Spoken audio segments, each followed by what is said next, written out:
Welcome, everyone, to a very special Head in the Clouds episode. Tonight, all the gang, me, Chris Johnson, Elonzo Coleman, we're here with some special people. We're dealing with two professors of business. Why do I have business professors on this show? Well, cloud architects, who are the majority of our customers, need to become business proficient. What we do is transform businesses by listening to the customer, taking information about their business, translating that into an architecture that includes people, processes, and technology to improve that business performance. So who better to have as a guest as two business school professors?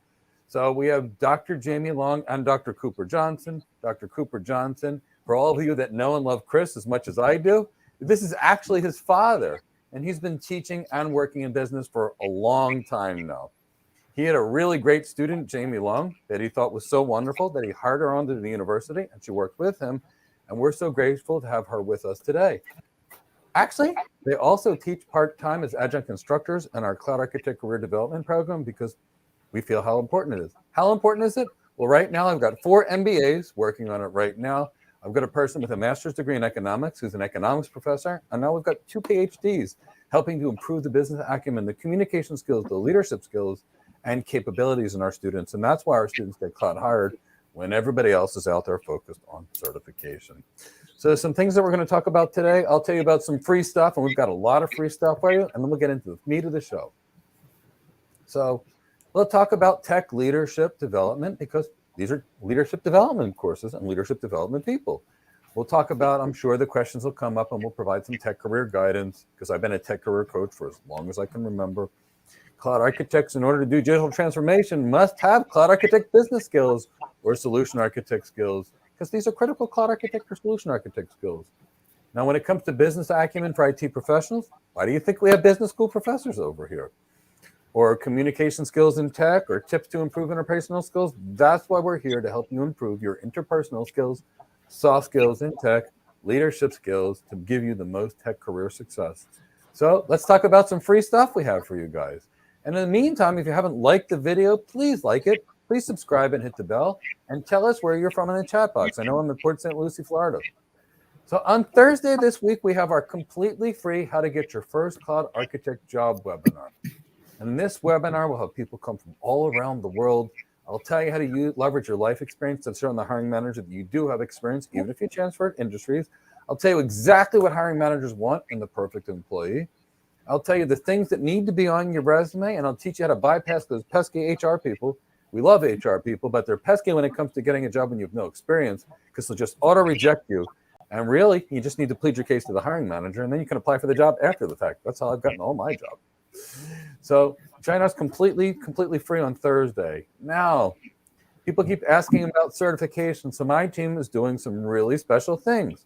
We're rewriting the AWS Certified Solution Architect Associate and Professional books, and we're going to be releasing them soon. So sign up for the pre-release in the chat box in the description below. And to go along with that completely new book that's updated for the new exams, we've got a free AWS Solution Architect Associate Bootcamp. And we'll start at the very beginning, and we'll get close to the Certified Solution Architect Professional, because I want you to have skills, not just certification capabilities. Now, after that, guess what else we're going to do? We're going to do an AWS Advanced Networking course, plus what you need to know. Look, the AWS Advanced Networking, a lot of people like that certification, and that's a good reason we can teach it. But there's nothing in there that's enough to really help you in your networking career, or your cloud networking career. It's too basic, too junior. It's like an intro to junior level networking. So we're going to add some of the real stuff you need to know. We're going to add BGP. We'll add a little bit of interior gateway protocols. We'll get into VLANs and switching and the things that you need to know. We'll get into some TCP/IP fundamentals. And it's going to be simple. Why? I've been teaching network engineers for over 20 years, network architects for over 20 years. Spent a decade at Cisco, then with principal architects in 5 companies, and I had to make complicated things easy to understand. So it's going to be fun. And, got lots of cool stuff coming. Let's turn it over to Chris. Yeah. You always get all the fun. You always get to tell everybody about everything. So I'm going to tell some people about some things. We always get to hear from you. So we've been telling you guys, and my recording at the beginning of the show has been telling you guys, pay attention to everything that we're doing. So in case you didn't pay attention, like I told you to during my recording, this is your time to pay attention. So today we've got Dr. Johnson and Dr. Long, our dad and James, whoever you are, I'm talking to them. We have them joining us. But next week we have Yvonne Tamba, one of our former students.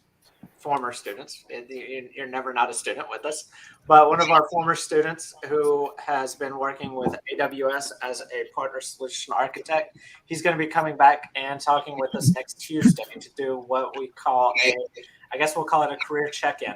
So he's going to be joining us on Tuesday to talk about what his experience at AWS has been like. And then the Tuesday after that, on the 18th, we're going to have Alvin DaCosta, Vice President for Global Partnership at NVIDIA, will be joining us. He and Mike will be enlightening us with all of their business knowledge that they have accumulated over the course of their careers. So those two are our upcoming shows that I wanted to share with you. And in case you're not doing it, and I'm sure Elonzo might say this again in a little bit, but in case you're not doing it already, make sure that you're following us on LinkedIn. In case you don't see it, I'm going to make it flash up here. Hollywood, make it nice. Because also, if you're not following us on LinkedIn, you're not going to see the great articles that we're putting out. We put out an article this morning about communication skills. Whoa. And now we're talking about communication skills. Go figure. No coincidence. What a coincidence. But if you're not following us on LinkedIn, you didn't see the article, most likely. But anyway, Mike, I'm not giving it back to you. Elonzo, I feel like you've got some. Yeah, well, you know what? First of all, I want to say thank you, everyone. We're always excited to have you. We're definitely excited to have our guests, Dr. Jamye Long and Dr. Cooper Johnson. But we also want to iterate that our fall coupon discount is still in effect. If you haven't taken advantage of it yet, you're still on the ropes or on the fence about joining us, please. You're going to be really enjoy this community. You're going to really take it. You should just take advantage of it. You're going to learn so much about it. Right now, the fall discount is 30% off. That is 30 FALL. That's 30 fall for the discount code. Take advantage of it. There's so much to learn here. There's so much that you can benefit from the community on.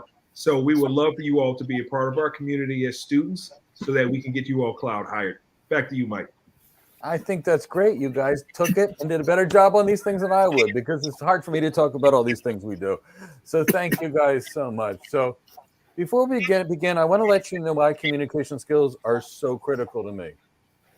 Many of you don't know, many of you do. I used to start out, my career started out as a paramedic, and then I practiced internal medicine. If you get the wrong information from the patient, you know what happens? People die. And you know how many times I've seen the wrong information on a medical chart? Well, I will tell you this. Prior to electronic health records, the leading cause of death in America was medical errors, causing 98,000 Americans to die each year. After the electronic health records, where people thought about the tech instead of the way people work, now medical errors became the third leading cause of death in America, increasing medical errors from 98% on paper charts to 98,000 to 251,000 on computers. So 2.5 times as many people died because people focused on the tech instead of the digital transformation. Now you know why I'm all about getting the right information and having the right business acumen in the processes before I get in the way of technology. But then I worked in tech.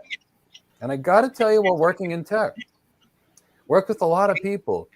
And my career was like this. And other people's teeter-tottered forever.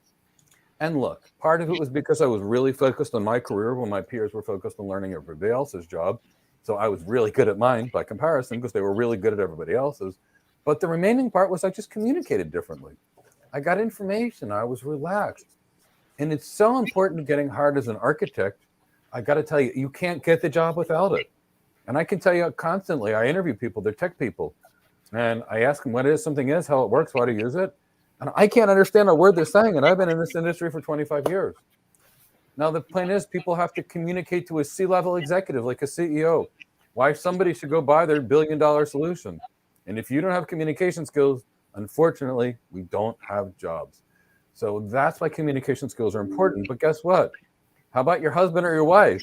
You got poor communication skills and there's an argument, and that's someplace I don't ever want to find myself.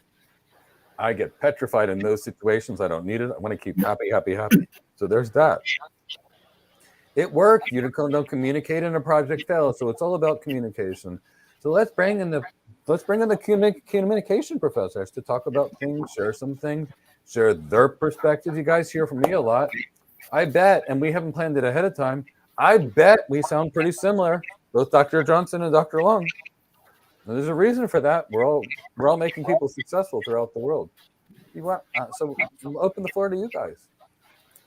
Okay, Jamie, I'll start. How's that? Sounds good. When I talk about communication in my classes, I always start off with this statement. Communication is the most important skill that anybody has to have to be successful. You must be able to effectively communicate. And keep in mind, folks, I had an old man tell me one time he speaks 5 and 6 languages every day, and all of them are English. And he told me what he means by that is you got to know your audience, you got to know who you're talking with.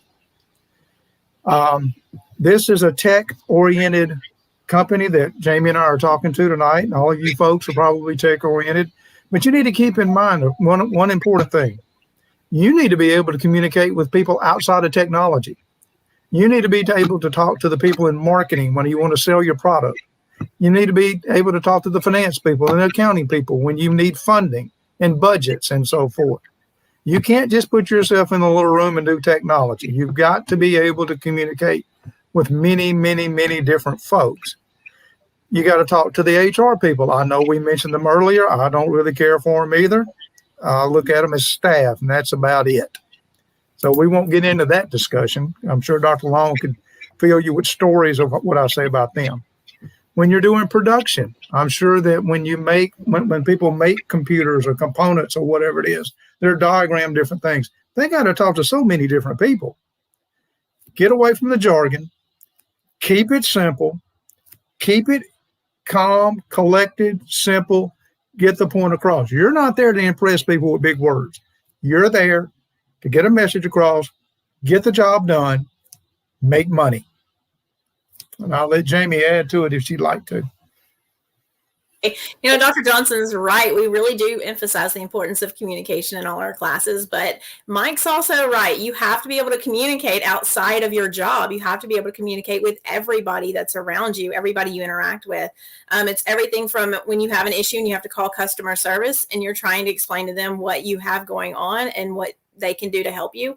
It's the kind of the main thing that we all can do to really value or put value into our jobs and our lives. It's really how do we go about making sure that those around us understand and they can do what they need to do. And then they're also in that position to where they can help us when we need it or we can help them. So ultimately, communication is going to be the main factor that's going to get you that job that you really want and keep that job and help you to get promotions within your field. So you really have to be that great communicator. And communication is more than just talking.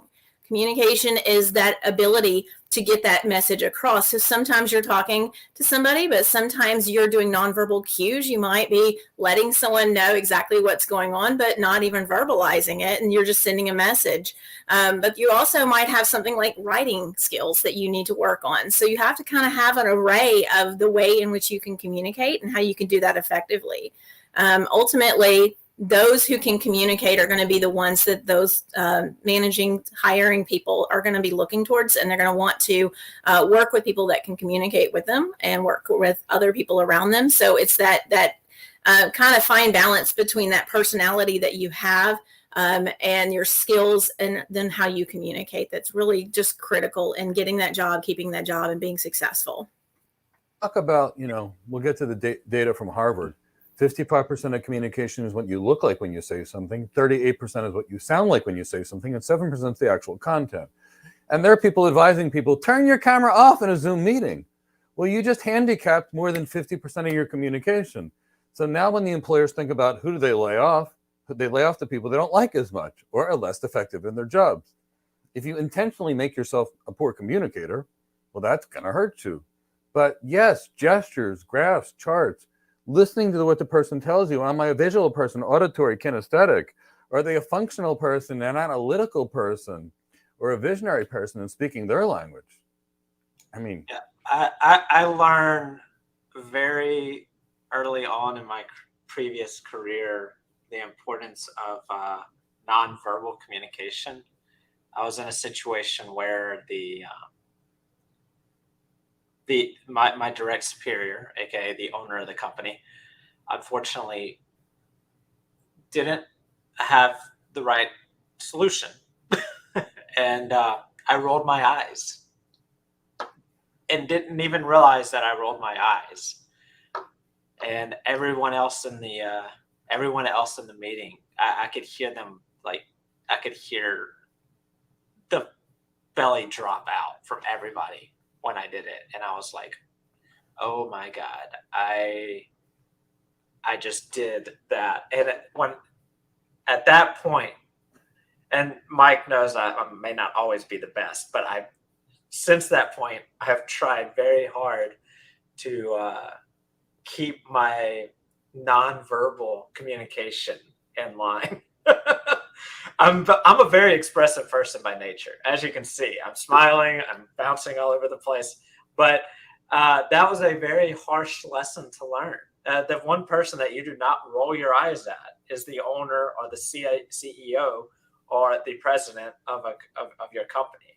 And let alone doing that in front of other people. That was that's an extreme example, but it's a real example that I have. But there's other ones where not, if you're in a meeting and you're not looking, you're even if it's the most boring meeting in the world, you have to make it seem like you're engaged and you're paying attention. Don't be on your phone. Don't be looking off in the distances with a blank stare on your face. But Jamie or Dr. Long brought up the non-verbal communication, and Mike always talks about the majority of communication is what you look like, and when you're not saying anything, you're still saying something. That was an eye-opening experience for me. I just wanted to throw that in there and let us get back to the discussion. But it's true. Somebody's always saying something. What direction are their feet pointing? That really tells you, are they interested in you? Are they trying to get out of the room? What are their arms doing? They leaning forward, leaning back. The body tells you so much, especially as you get further away from the brain towards the feet. It becomes harder to control. So, my life is about going into rooms and reading people. At least it used to be.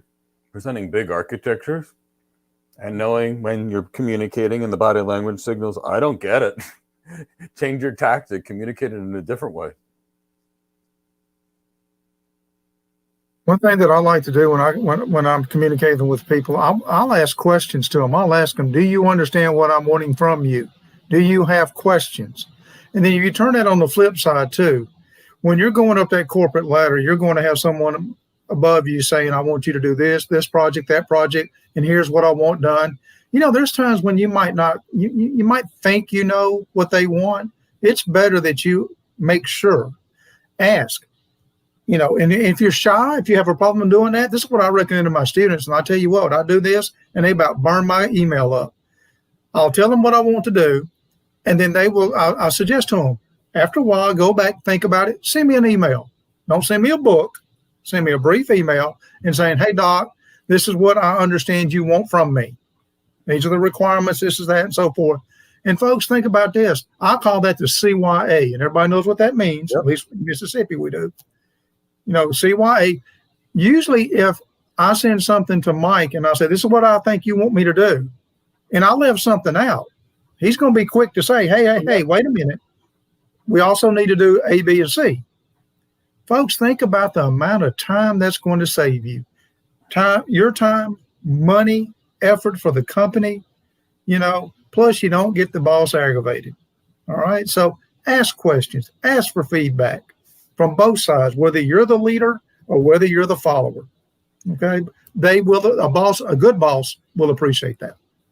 A good boss will love that. And actually, statistically speaking, there's data on this. So Robert Cialdini, which did most of the work on persuasion and exercising influence, what they did is they studied with waiters and waitresses, people that serve food. The people that said, I'd like a hamburger medium rare on a whole wheat bun with no pickles. And then the waiter or waitress would say, if I heard this correctly, you wanted a hamburger medium rare, no pickles on a whole wheat bun. They got bigger tips because the people are happy. You know, where I come from in the world is give IV morphine to 4 milligrams. Mike, I heard you say IV morphine 4 milligrams. Is that correct? Because what if it's a different dose and they overdose the patient? It matters. So yeah, you need asking questions and confirmation questions. Absolutely. Because if not, when you assume, well, we make something out of you and me, which is never a good thing. And I don't like to do that. Is that another Mississippi saying, Dr. Cooper? Absolutely. Absolutely. I even brought it to Yankee country up here in Tennessee. Yes, sir. You know, I'm also thinking the same thing is communicating your wants, desires to that person. Not only are you confirming what they're asking you to do, but also I found in my experience that you're reconfirming to ensure that they are asking you the right questions. I've come across many people who have said in my old life, okay, I need this particular resource from X, Y, and Z. And I reiterated back, are you sure you need X, Y, and Z? Or you're saying that you need this? And then they'll recant that statement and says, I'm wrong. Thank you for reiterating that just to make sure that I was saying, the correct item. So there's a lot of exchange going on when you're receiving that information. Like you said, Dr. Johnson had mentioned, costing time, resources, potentially your job, and other factors that would otherwise impede or delay a process or a project, if you will. Any thoughts here, Dr. Long? There was something that you said. What'd you say, Mike? I was asking if Dr. Long went at a comment, and I realized it looked like her screen may have frozen for a second there. But no, she's good. I was just good. I got a quick chime in, and then we'll let Dr. Long comment. But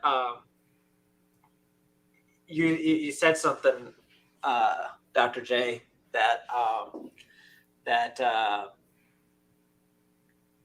I forget what is the saying that so many minutes of research or looking up a solution will save you hours or whatever it is. And I can't remember what the saying is, but basically, if you spend a few minutes figuring out the answer or looking up the solution or reading the instructions, it's going to save you hours and thousands of money at the end. I know there's a tech version, but if there's a Mississippian version of that, I'd love to hear it. Oh no, this just the Mississippi version. I don't know that one. Read the DANG instructions. Yeah, so 5 minutes of reading documentation will save you 5 hours of troubleshooting.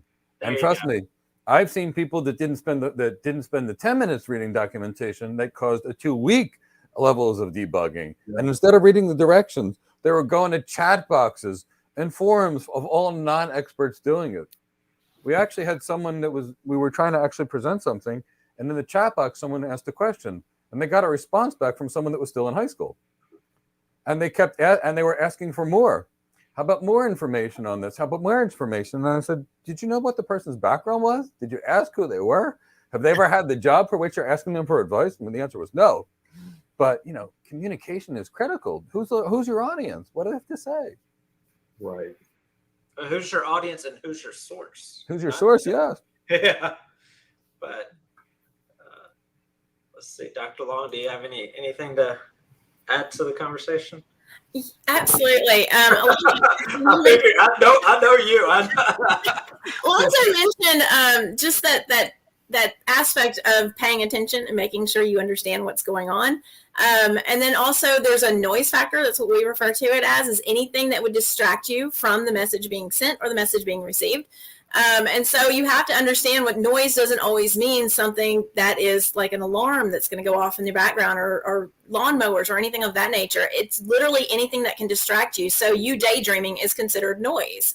Yep. And the other thing to remember is that we don't expect you as managers, as teachers, as friends, as family members, but you can't be expected to always be engaged in understanding what the other person's saying, because there are other things going on in your life, and there's other things going on in your environment. So asking those questions and making sure that you seek that clarity can help out when you really don't know what was said, because maybe you weren't paying attention or something else distracted you briefly, or you struggle sometimes to stay focused as much as you really want to.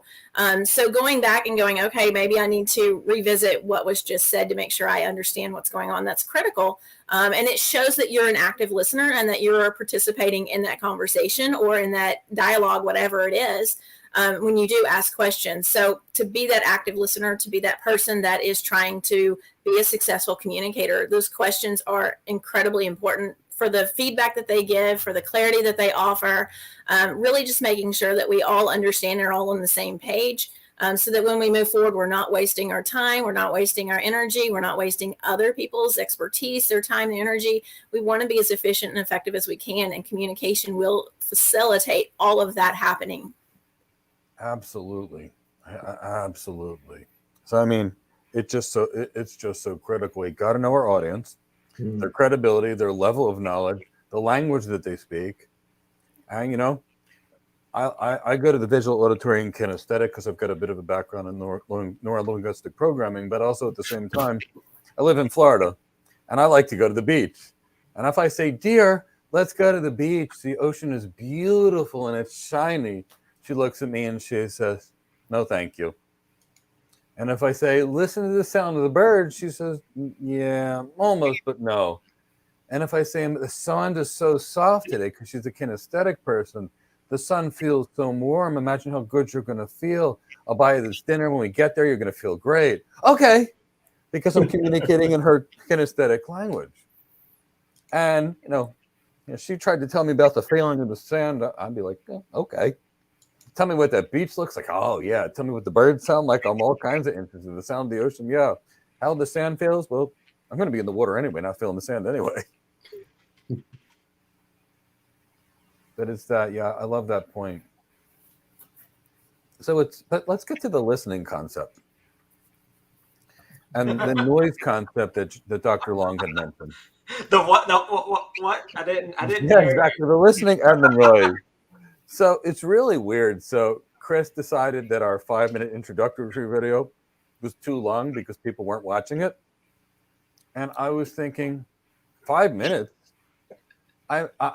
Initially when I made our course, I made 1-hour videos, and we had to refilm them in 3 to 5 minute chunks, because where I'm from, you're going to meet with a client for an hour. You better learn how to pay attention and take down notes and not miss stuff. But, people are texting while they're doing things. Their phones are ringing. They're checking their Instagram things. By the end, the noise, there's so much noise. You miss the whole thing. So, yeah, I think the noise factor is pretty critical. And, we all have to do something to manage the noise, manage our ability to focus. You remember last time when we had this, when I joined y'all a month or so ago, I discussed the difference between listening and hearing, and that is very critical. Too many times people don't listen. Matter of fact, I'd say 85% of the time they don't listen. They hear, but they don't listen. I'm also guilty of that. I'll be the first one to say that. So as the person sending the message, as the one doing the communication, you've got to get their attention. You've got to get them to pay attention to you. And there is no one best way to do that. And manage what we call that contingency approach. You've got to decide what's the best way to communicate, get people to listen. And it's all going to be based on one important thing, is your audience. Who is your audience? Yep. And you've got to know to your audience. Education level, experience level. My dad was an engineer, and he was wonderful with engineers. But when he came to dealing with the public, we'd tell him to go put him in a back room and we would lock him up. Make you do the engineering stuff, then give us the soft skill people. We'll sell it. We'll implement it, and it took me a long time to get him to understand that, because he would sit out there for an hour and talk about all the mathematics that he did. And he lost people in about the first 30 seconds. It could be about the smallest thing in the world. He could go through all the details of going to get the mail at the street. Exactly right. So, but you don't want to insult your audience. I think Dr. Long mentioned that earlier, or either she and I discussed it. You don't want to insult your audience. You don't want to talk down to your audience. Make sure you don't do that. You need to know who you're talking to, and you need to know their backgrounds, or your communication efforts are going to be extremely difficult. And many times you're just going to flat out fail. Yeah, I think it's you got to know that audience and how to connect to them.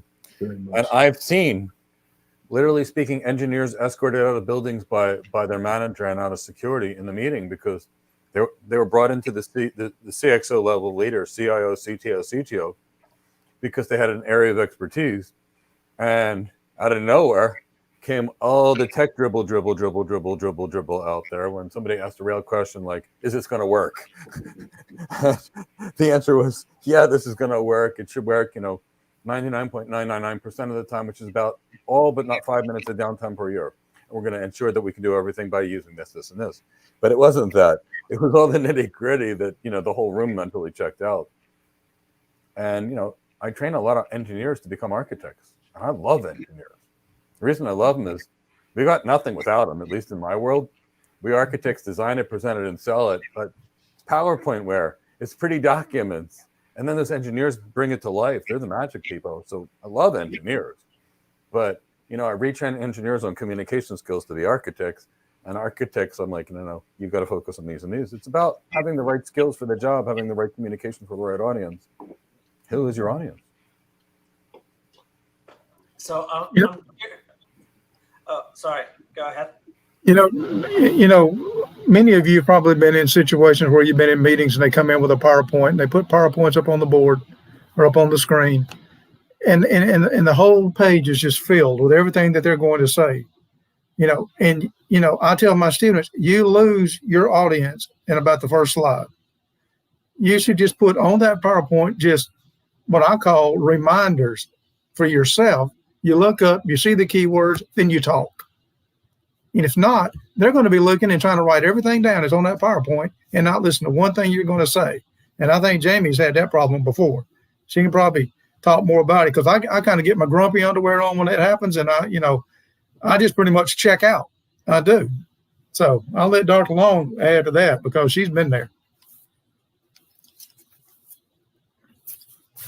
And you there?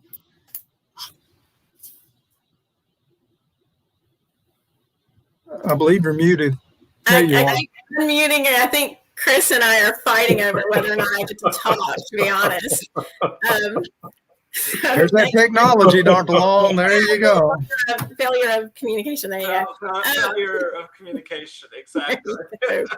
No, when it comes to your audience, you have to really know what they already know. You have to know what it is that they can offer the conversation so that you are having that discussion and a back and forth. As far as PowerPoint slides or any other kind of presentation, yes, you don't want to have cluttered slides or anything like that. You want to make sure that the information that you're presenting is as easily accessible to everybody that you're going to be showing that information to. So sometimes that means you're considering some disabilities or even capabilities. You might be looking at just age because different ages have different expectations of what they will see. And then how they absorb that information. You don't want to overwhelm them with too much information. But you also, Dr. Johnson mentioned, you really don't want to critique them or criticize them or insult their intelligence. So you have to just know where you stand with them at that point. You need to know whether or not that audience is going to be what we call hostile or friendly. And that really is just whether or not they're receptive to the message that you're sending. So if you're walking into a meeting and you're going to tell everybody that there's going to be layoffs, you can expect a hostile meeting where your audience is going to be on edge at that point, and they might not listen to anything else you say from there on out. So you would know going in that that would be the message that you would send and how that might be received. But on the other hand, is you might be going in and telling everybody that there's going to be great bonuses this year and everybody would be excited and they're all celebrating, and they're still not listening to you after that because they are all going to get money. So they're really happy.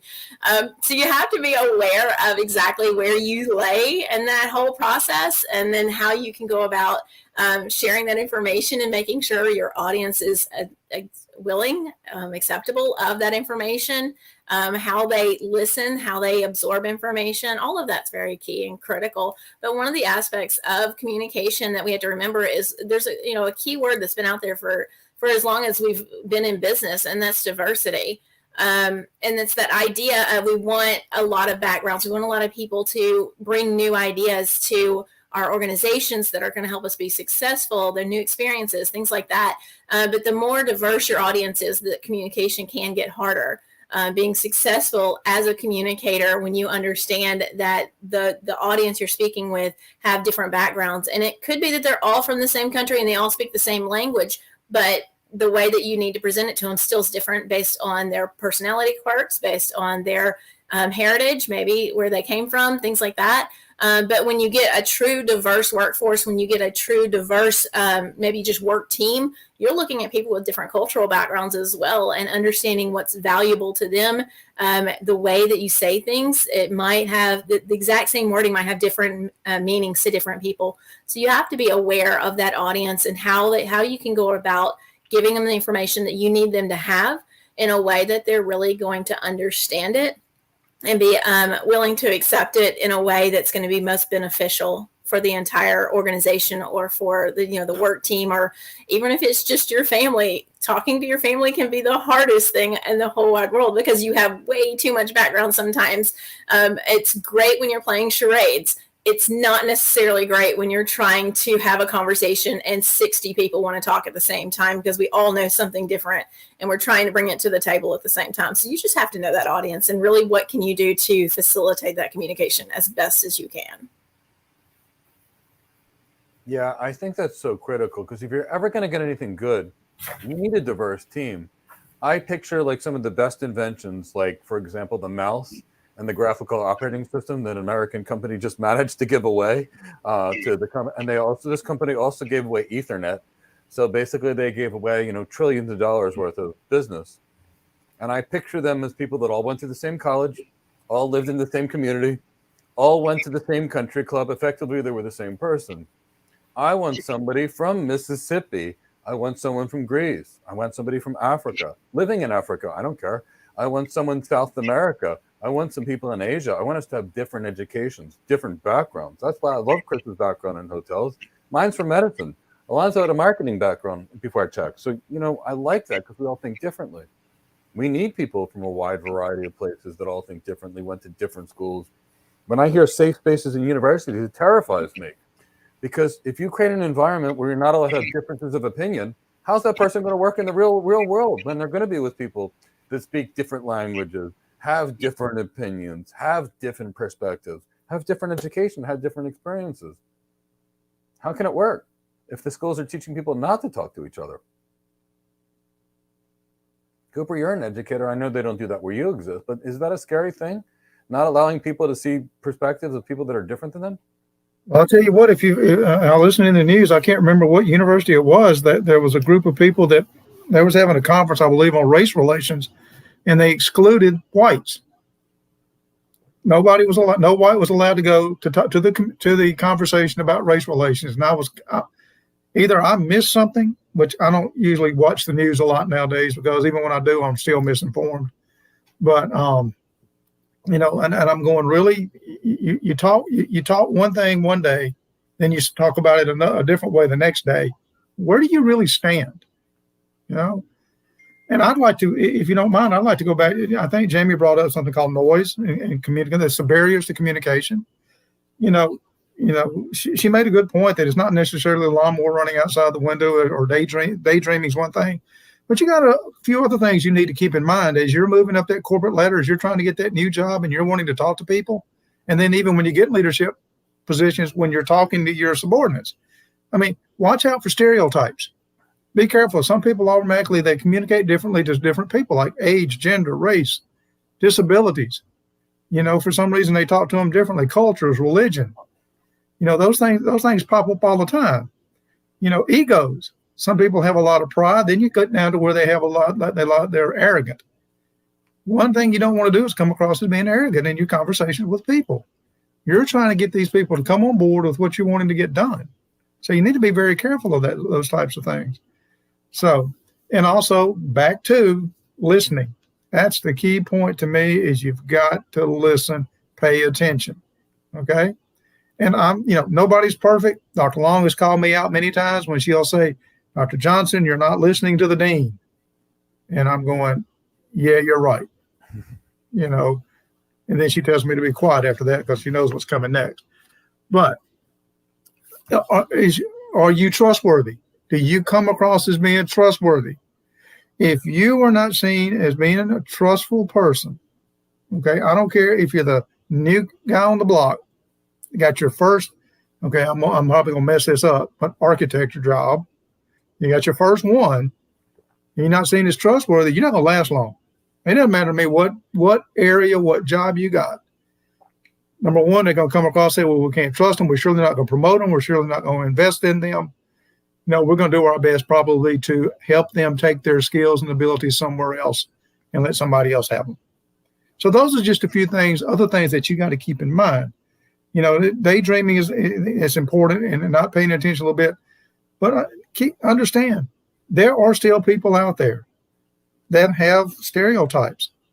And they don't want to talk with people. They don't want to talk to old people, young people, whatever, So, and I don't care how many laws are out there that they say is going to protect it or protect old people, young people, pregnant people, disabled people. It doesn't matter. There's ways around every one of them. Chris, you worked in HR. You know that. You can get around them. You go. And so, a different way. I remember many years ago, I was a medical person and I was dealing with some young people, and we had asked all of them to describe their perception of older people. And then it was a bit ridiculous. Then what I did is to put some glasses on one time, put a little Vaseline on the glasses, plug some people's things with ears, change somebody's nose. And I said, now live this life for a day. Now, how do you truly feel now that you've lived the life of someone else? Do you get them? A couple of weeks ago, I made my engineers and architects work together because I wanted my engineers to know my architects to appreciate the engineers. I also want my engineers to see what it's like to go sell something from the architect perspective so they can appreciate in both directions because it's there. But that point is we just need people. The bigger, the better, the more people we have with different educations, we're good. By the way, if anybody knows the company that gave away Ethernet and who gave away the operating system, the graphical user interface to Apple, pop that company in the chat box. They're still around in some way, shape, or they're still around. They do stuff. But the point is, all good companies make mistakes. Is it Kodak? Oh, wait, no. Kodak's the one that had digital images and said, nah, nobody wants digital images. Exactly. Mr. Gee knows. Mark Simpson knows. We all went the way of Blockbuster. So Apple won a $2.5 trillion company. And Ethernet basically is the foundation of all connections. Almost all those OC links are gone. It's almost Ethernet everywhere. Derek says IBM. I'm sure IBM's given something away, but not that. I'm sure IBM's given something away. But, Xerox is an incredible company. Everybody can do it. But, some of that's, but I just remember that. And I remember hearing about this 20 some years ago. And I was like, it's all gone Ethernet. It's all going to be Ethernet at some point in the future. Back when we used all those things, old technology. Yeah, I want to go back to something that Dr. Long was talking about. And the entire time she was talking about it, I was hearing Mike. She was talking about knowing your audience. If you don't know your audience, you're not going to be successful, et cetera, et cetera, et cetera. And this entire time I'm sitting here and I'm like, Mike's like, know your enemy. If you don't know your enemy, you're not going to win. If you don't know yourself, you're not going to win. I'm like, it's the same thing. If you don't know your enemy and you don't know yourself, you're not going to win. If you don't know your audience, you're not going to be successful. So I thought that I just wanted to put that out there. I'm sure I'm not the only person that was like, this kind of sounds familiar. it does. And you know what? Going there, I took well over $10,000 of training on what's called CXO relevancy, making sure I knew what the CEO cared about to present to a CEO, making sure I know what the CFO cared about, so how I could position to them, because they have different care abouts. And it's about knowing your audience and being clear with them. I spent a lot of time on CXO relevancy with my students because you're going to be an architect. Now, you got to go meet somebody and convince them they need your $1 billion solution. Now, go do that if you can't speak to your audience. But Cooper, you did make one thing that was pretty interesting. You talked about death by PowerPoint. If I told you there are people making training courses right now, they're not professional educators like you. Basically, they get a certification, and 2 weeks later, they make their own training courses, and then they sell them. We re-educate their people every day of the week. And here's what it looks like. PowerPoint slides with some audio in the background. We can't even see the person. Right. Yes. Could you imagine that? Well, Jamie and I see it all the time. We have students, I guess we're not good communicators, so we tell them up front, do not fill that slide up with everything. When they come in, the first thing they do is they'll fill it up. Now, Dr. Johnson is not as nice as Dr. Long. Dr. Johnson will go by and click the button and turn the PowerPoint stuff off and then say, now present. You should know your material.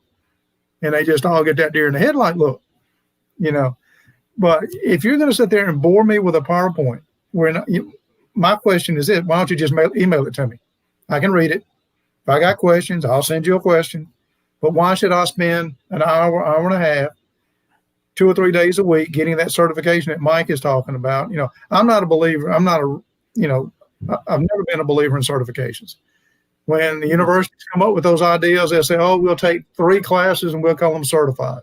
Really? They want to do that. Elonzo, they want to do that in marketing. They want to do that in management. They want to do that in some of the business communication skills, Jamie. I can't remember what they are, but, those Microsoft type deal. And it's already tough enough when our students come out, they know just enough to be dangerous.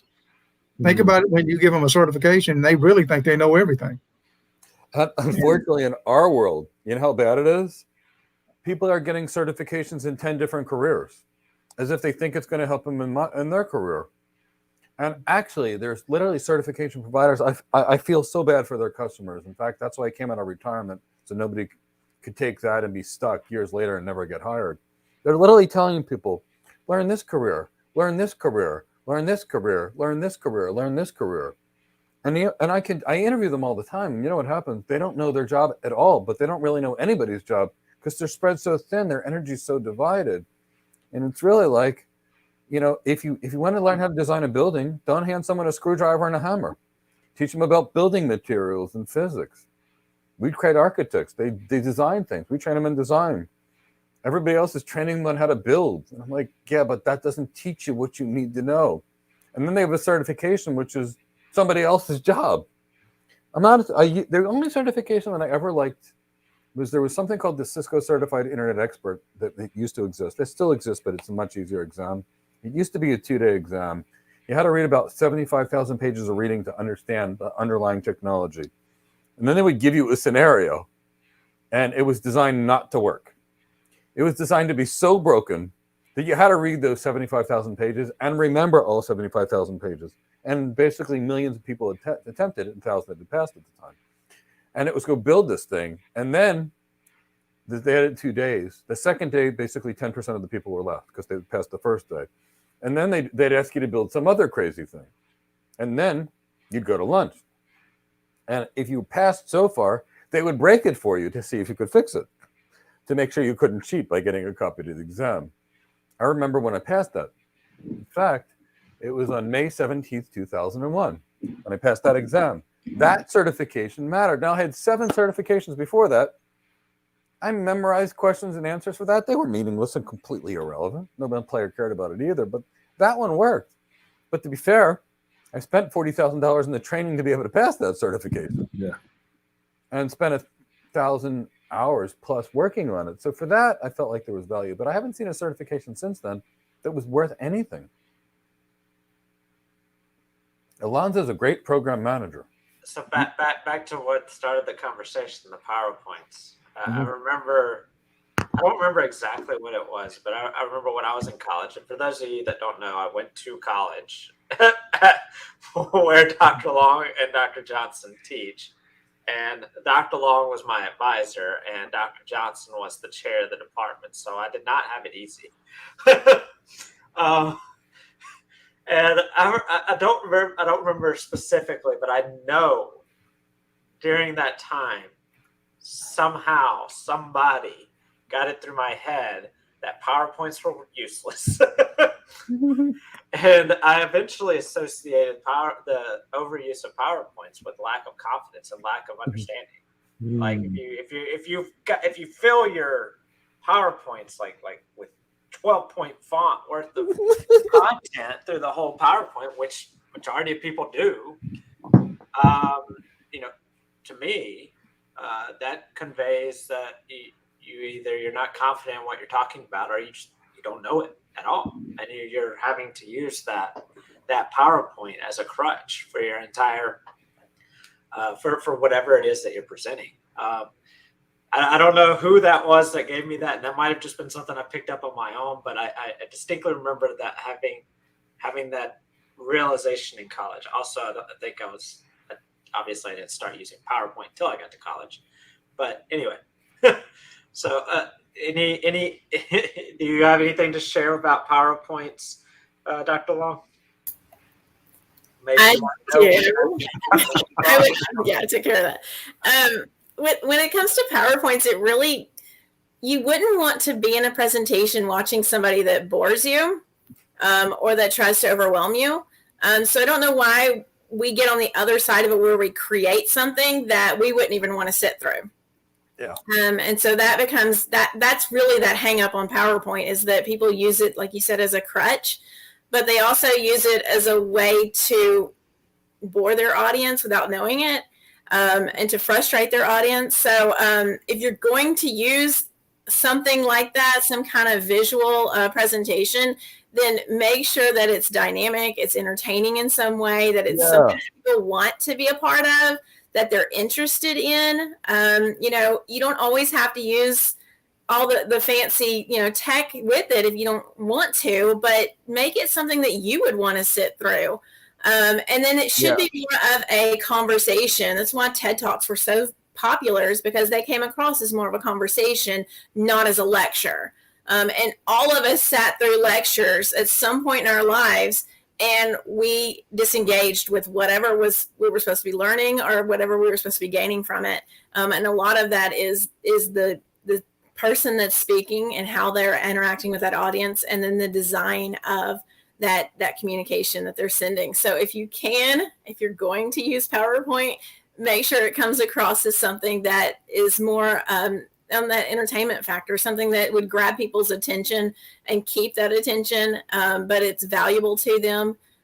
Maybe even have some, Dr. Johnson mentioned before, you're going to have some pointers out there in your presentation of things that you need to make sure you remember, but don't read it to them. You'll insult their intelligence when you read something. Reading the exact thing that's on a PowerPoint. Oh my God. Oh my God. That's what it was. It was that's what you taught. It is.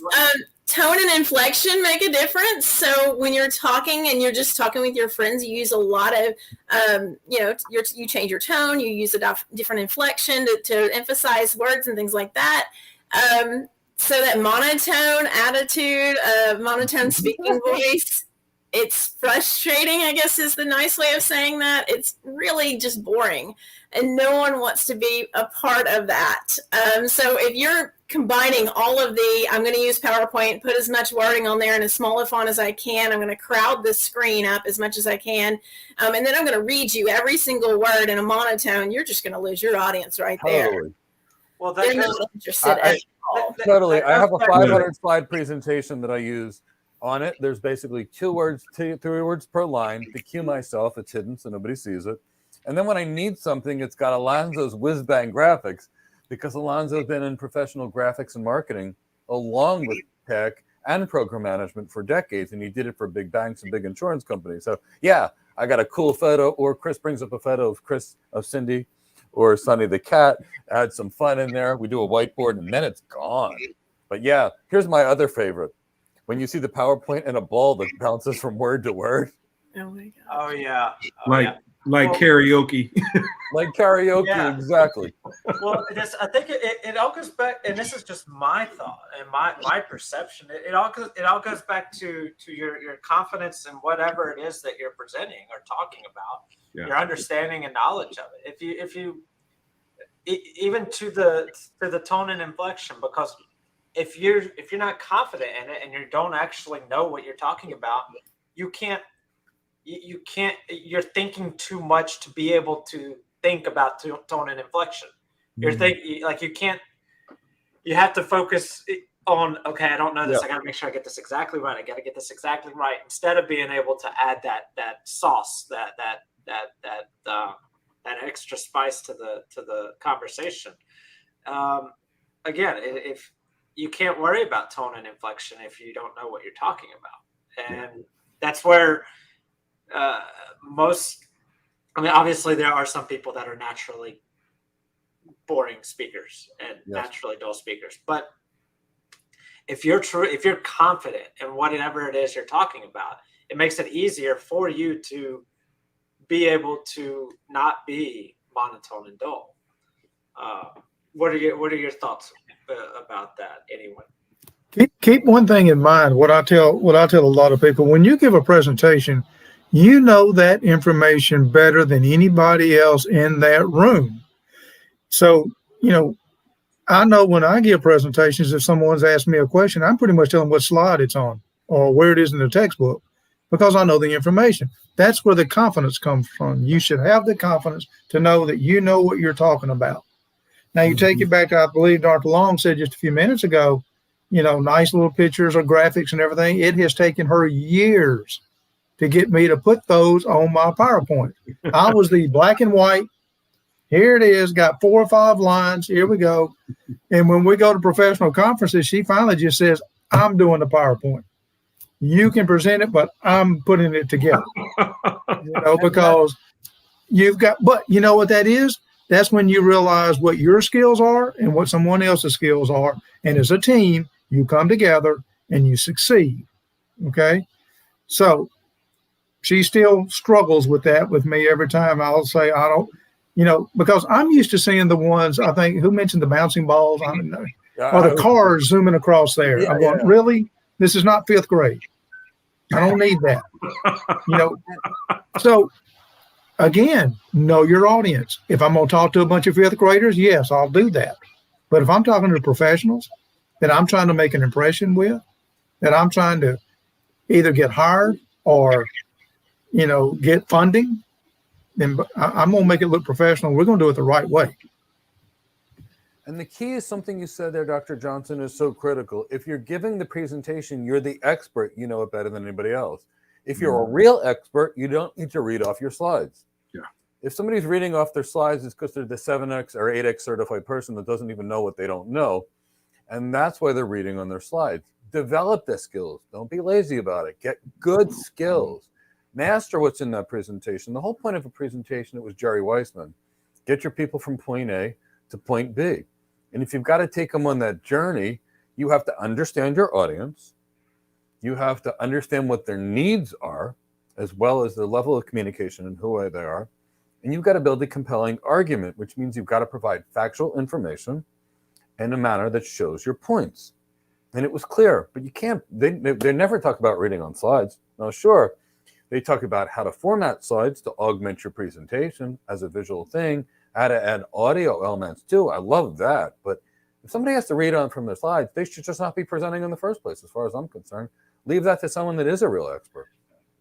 Yeah, and it's really key, in our training program, we actually have in like the first 3 sections at the beginning of our program, we have a couple of mini presentations that we require people to prepare, record, and submit to us.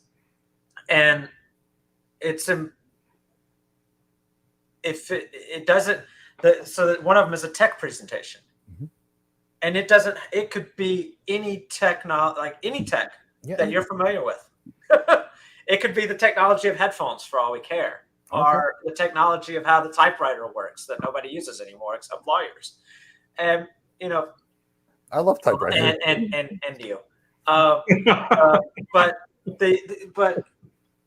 the importance is that we want our people to speak to something that they're knowledgeable about, and because if you're going to give a presentation, like everyone said, you have the knowledge about it, you have the expertise in it. So in our training program, we ask for mini presentations at the beginning, and then later on we ask for another mini presentation on something specific to the cloud and this career that they're trying to get into. But we start off with something that they might already be familiar with.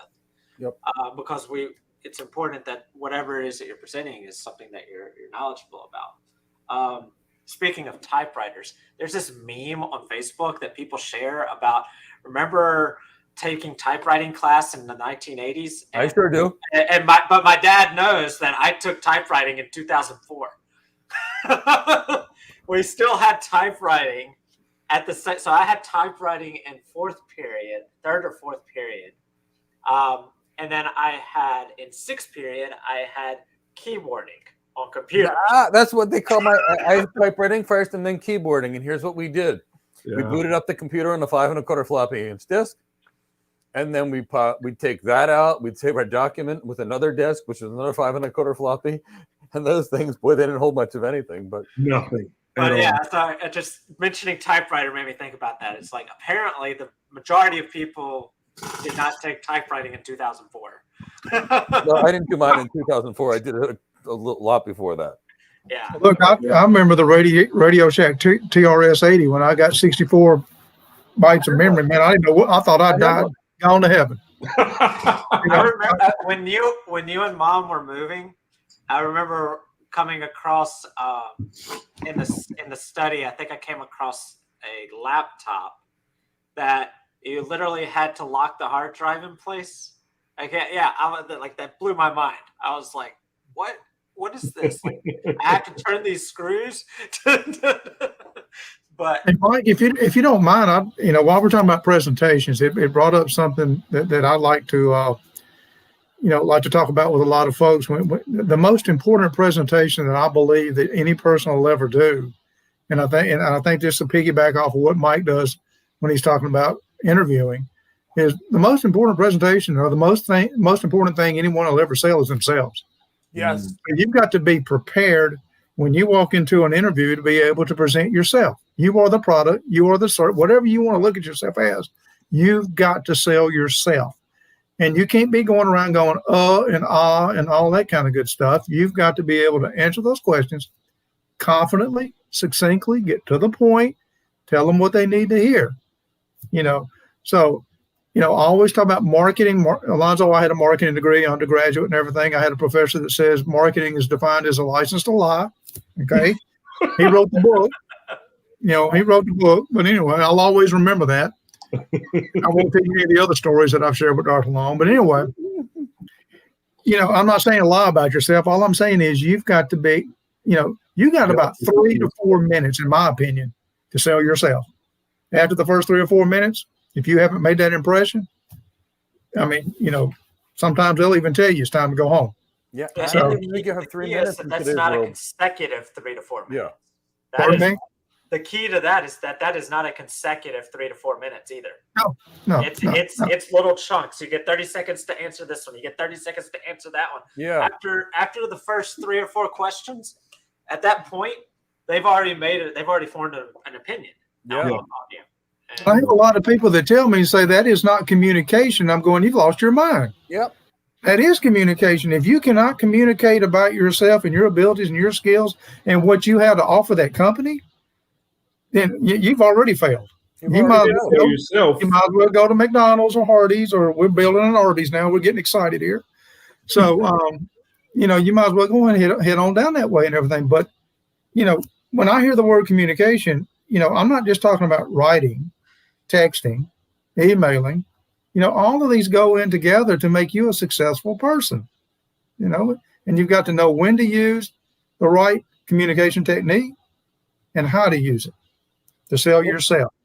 It's so true. I would venture to guess that you have less than 1 minute to establish rapport, read that room, connect with that audience. And it depends on your level. Like if you're just getting out of college and it's your first job, they'll let you slip a little bit. Yeah. But with architects like we train, they're going to be presenting to CEOs. They've got to capture that person in one room. Now, actually, and I want like your perspective and Jamye Long's perspective, because I've done some research. So 25 years ago, when I wanted to go from medicine to tech, I had started with calling 50 recruiters and found out what the perfect employee was. And I found out what I was, and I went, okay, I'm not that. So I became that. Since then, I've asked about 5,000 hiring managers and recruiters and asked them, what do you want in the perfect employee? What does the employee have to convince the employer that they are? Not a single one of those 6,000 people has cared about a silly certification, ever. What they cared about is, can the person do the job? Can they trust the person? Does the person know what they know and know what they don't know so they don't make mistakes? And can they find information quickly? Are they energetic, enthusiastic, and passionate? Are they emotionally intelligent, meaning will they bring out the best in others? Will they go above and beyond, and are they a team player? That's been the cumulative research of my 25 years of asking thousands of recruiters and hiring managers. Dr. Long, Dr. Cooper, you've been educating minds for a long time now. Is that what you've seen with employers and those that hire versus not hire? Mostly, yes. I would say communication is still the one that I hear the most about, though. The ability to communicate. When I ask a question I ask a lot of donors and folks that are out there just in the world kind of doing their jobs, hiring managers, things like that. I ask them, what can we do to help our students to get these jobs and to be successful? Because they're just starting off a lot of times when they're coming out of college. So what can we do to help them springboard into success? And what they'll say is the biggest problem is that they lack communication skills, because the generations, as we go on and on, have less and less face-to-face interactions, and they're more behind the computer or behind their phone. And so their ability to communicate one-on-one with somebody is lacking. And then they also are so used to like texting that they forget that not everybody is up to date on all the different acronyms that you might use. And so they're like, they just need to be able to communicate, because you're working in an environment with people that are just different generations. You're working with people that have different backgrounds, and you're working with people that, might have come from different cultures. And so there needs to be an understanding. But yes, I would say all of those skills that you mentioned are important, but I would add communication to that, because that seems to be kind of the ground level to build everything else on. Is you have to have those communication skills, and you have to be able to choose when is the appropriate way in which to communicate to get that message across. I totally agree with the communication skills. I just assume that, like, if somebody can't communicate well, I won't even. The interview is over. I'll feed them cookies. Yeah. I don't want to. I mean, if you can't communicate, Yeah. I mean, what's the point? What's the point of anything? Yeah. If you can't communicate it. Well, we find out in our classes, with our students, they don't understand that when they're looking at their phone in the middle of lecture, that means you're a poor communicator. They just think they're doing their normal thing. And so we actually have to explain to them that eye contact is something that's valuable, and that it means something. Being able to phrase wording so that people understand it, being able to, project who you are to an employer or potential employer. So dressing the right way. Dressing appropriately is communication. Absolutely. A GPA will not get you a job. They might get you an interview, but it's never going to get you the job. No. And who you know is going to be far more important than what you know. So it's important to understand all these little nuances of how to get a job. And those communication skills they build on things like relationship building and establishing that rapport that you would have. So you've mentioned, Mike, that getting jobs, you've actually built those relationships and had conversations, and then that led to a job. I've done the same thing. Yeah. It's not that I could send my resume or my CV out and cold call and try to get a job, but it's going to be so much easier when you have some kind of contact and you built a relationship, and you can say, I know somebody else that you know, and then they can build upon that to want to hire you. So those relationships are very important, but you don't build those relationships without communication. And that's the key. How do people communicate who they are? I've never applied for any of the 5 jobs I had in my life, ever. In fact, I've never been on an interview where I didn't get the job offer, except for one where I got an offer and it was retracted due to COVID. But thankfully, I started to experience. But realistically speaking, you have to communicate. But let's look at somebody's resume. If they've got 10 irrelevant certifications in 10 people's job, they're communicating, then they're not ready for any job. If on their resume they look unfocused, or they've got a skills section that lists everything, an employer knows you can't know everything about everything. So as soon as you put that on there, you don't know what you know what you don't know. Don't waste my time on an interview. So it's kind of like that. You've got to be capable. And how do we build our brand? Our brand is what people say about us when we're gone. Chris and Elonzo right now can tell you, I'm ethical and honest about what I do, and I'm going to say what I do, and I'm going to do it. I don't think either one of them would be here if I wasn't. But they know that if I say something, I mean it. Because the integrity is part of your brand. Your brand is communications. Everything is communications. Just imagine trying to ask a CEO about their business who's trying to say, I want to increase my revenue by 3%. Well, tech can do it. And somebody coming out there babbling about how to configure a router. I mean, I like configuring routers. I did it 25 years ago. It was fun, but it's got to be relevant. So I so agree. And Dr. Long, you're right. I didn't mention communication skills now because I don't think it's possible to get any job without communication skills. No. Yeah. No. I mean, it goes back to what I just said. Like, if you can't communicate, what's the point of anything if you can't communicate? Right. Like, even in your personal life, if somebody does something that makes you happy or excited or fulfilled or, whatever, if you can't communicate that gratitude, that appreciation, that you're happy in any way, shape, or form, what's the point? Like, right. what's the point of any of it? Like, I'm getting very philosophical at this point, but at the end of the day, communication, it's the basis of everything. Right. And I think the verbalized communication has to go well with your nonverbals as well. They have to be in sync. If they're in conflict, it's going to give off a very uneasy vibe. If you're interested in the job and your arms are folded and you're leaning back in the chair, what does that say versus, what you're implying about how much you want the job? Or I just think that they both have to work in unison. In fact, every once in a while I'll drive Chris crazy. And Chris has got a purely logical mind, super smart, super creative in every way. And I'll just have a conversation with somebody and say, I don't like them, I don't trust them. And what it really is, that drives me up the wall. And it drives them nuts. And what it really is I spent decades learning how to read body language. And if the person's speech and their body language don't match, I know there's something that's not truthful. And right then and there, I'm like, there's no point in having a further discussion. Qualitative versus quantitative right here. Yeah. I watch the tennis match all the time. Yeah, the quantitative guy over here is just like, oh my God, I have to have a why. He needs a why. I got that. So what's the logic, Mike? And then Mike will tell, and then no, Mike. But that's why you need a diverse team, because Chris thinks differently than me. And he's going to look for facts and metrics, and I'm going to go by gut and go, yeah. In fact, there was a really good book I loved. It was called Blink from Malcolm Gladwell. Love Malcolm Gladwell. Pretty interesting guy, a Jamaican guy who writes all these interesting books. And I like everything that's from the Caribbean. So anything that's written by Jamaican people or people from Trinidad, I just have to read it because I just love the world back there. But, I thought it was a really good point in the book Blink, which is teaching you how to think with your subconscious. And in the world I came from, as a paramedic, people were trying to kill me. They were shooting at me because they dialed 911. I'd go to pick up a grandmother and somebody try and shoot me. And I got really used to perceiving things around me so I didn't die. And, I'm overly focused on body language for those reasons. But, that's because to me, that's communication too. Yeah.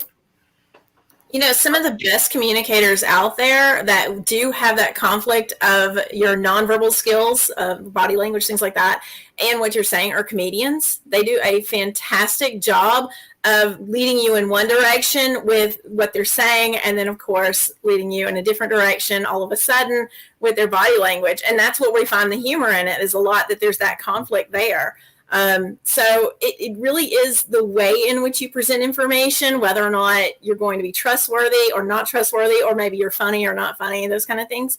But if you purposely have those conflicts, it can be a comedy situation. If you don't intentionally do it, it might be that you're lacking the trust or you're not pursuing that idea of trust that other people want to have in you. Yeah, absolutely.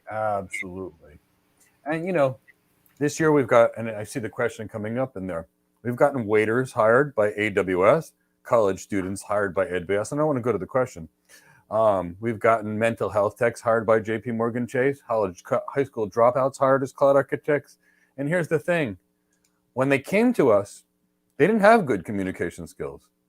In fact, the one person that I'm most proud of, he came to us and he communicated in a way that was completely not effective. He said people didn't take him seriously.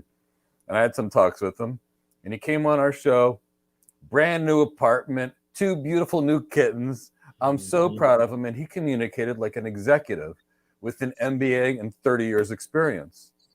So Ken, your background doesn't matter. Your past does not define your future. I went from medicine to tech. Yeah. So I mean, Yvonne Tamba's going to come in. To interrupt you, Mike, for those that might not be seeing this, the question is it likely to negotiate your way to an architect level wage from a lower wage role, such as IT admin or cloud support? Sorry, Yeah. I wanted to share with everyone what we were discussing. Good point. And I'm saying we've done it for people serving food, not even IT admin or cloud support. It doesn't matter, but here's what matters. Can you do the job? Can you convince the employer that you can do the job? And what's that come down to? Your competency and your communication skills. Do they trust you? Do you look focused? Do you look capable? Or do you look like a jack of all trades and a master of none, which is good if you're going out in the wilderness. But if you're supposed to be a digital transformation specialist, you better understand digital transformation, which means you better understand business. You better understand the building blocks of the tech, which is the network and data center stuff. So yes, of course, Ken. Of course you can. There are nuances. You have to convince the hiring manager through your communication skills that your past experience was relevant. Because guess what? My practicing medicine versus being an architect is the same job.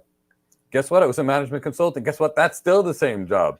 But it's how you positioned it and how you communicate it. So there's big things that you need to do, Ken. Lots of nuances. But the point is, if you've got those communication skills, you can do it. Heck, I've hired people without even looking at their resume before. I have. For big, vital roles. Why? Because I trusted them. I knew they were capable. I didn't even need to look. So you mentioned the jack of all trades thing. I'm going to put this up here because I want to share my insight in this. You already shared your insight on in the chat box. But so Tech Fixer says that, Mike alluded to the adage, a jack of all trades is a master of none, but oftentimes better than a master of one. No, we never say the entire phrase. Right. The entire phrase might have been appropriate in 1612 when it was put into the English language. Because in 1612, it probably made sense to be a jack of all trades. Sure did. But in today's knowledge, in today's world, being a generalist, it's okay. It's fine. But you can be a specialist in a certain field and be paid much better than a generalist. Yeah. And there are many specialist roles available these days. So the follow-up, meaning that a person is a generalist rather than a specialist, versatile and adapt in many things. So if you do want to be a generalist, let's talk about a generalist, an internal medicine generalist. Mike, do they just learn a little bit, enough to take care of basic internal medicine needs, correct? Well, they don't learn everything that a cardiologist learns. They don't learn everything that a neurosurgeon learns. They don't learn everything that an orthopedic surgeon learns. They don't learn. No. So I practice internal medicine. Here's what we do.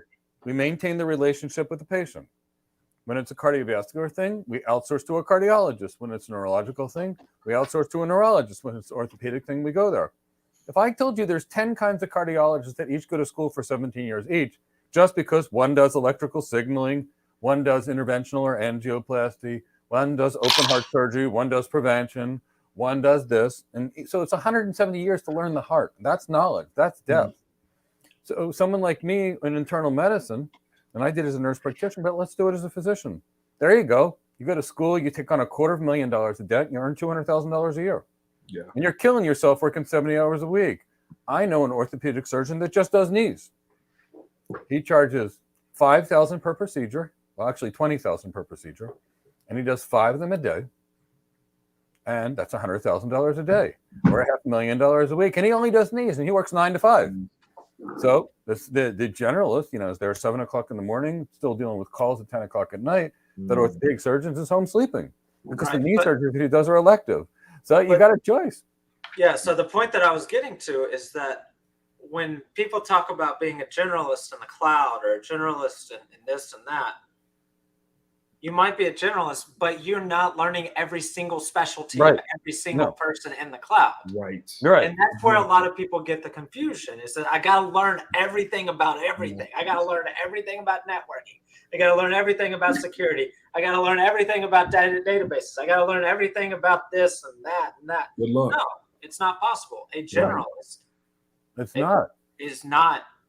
has no depth of knowledge, they only know just enough to be dangerous. That Dr. Johnson. And that's the thing. They're dangerous. Yes, exactly. I spent 25 years in tech. 99% of it was from the Linux guy who was also the networking guy who was also the Windows guy.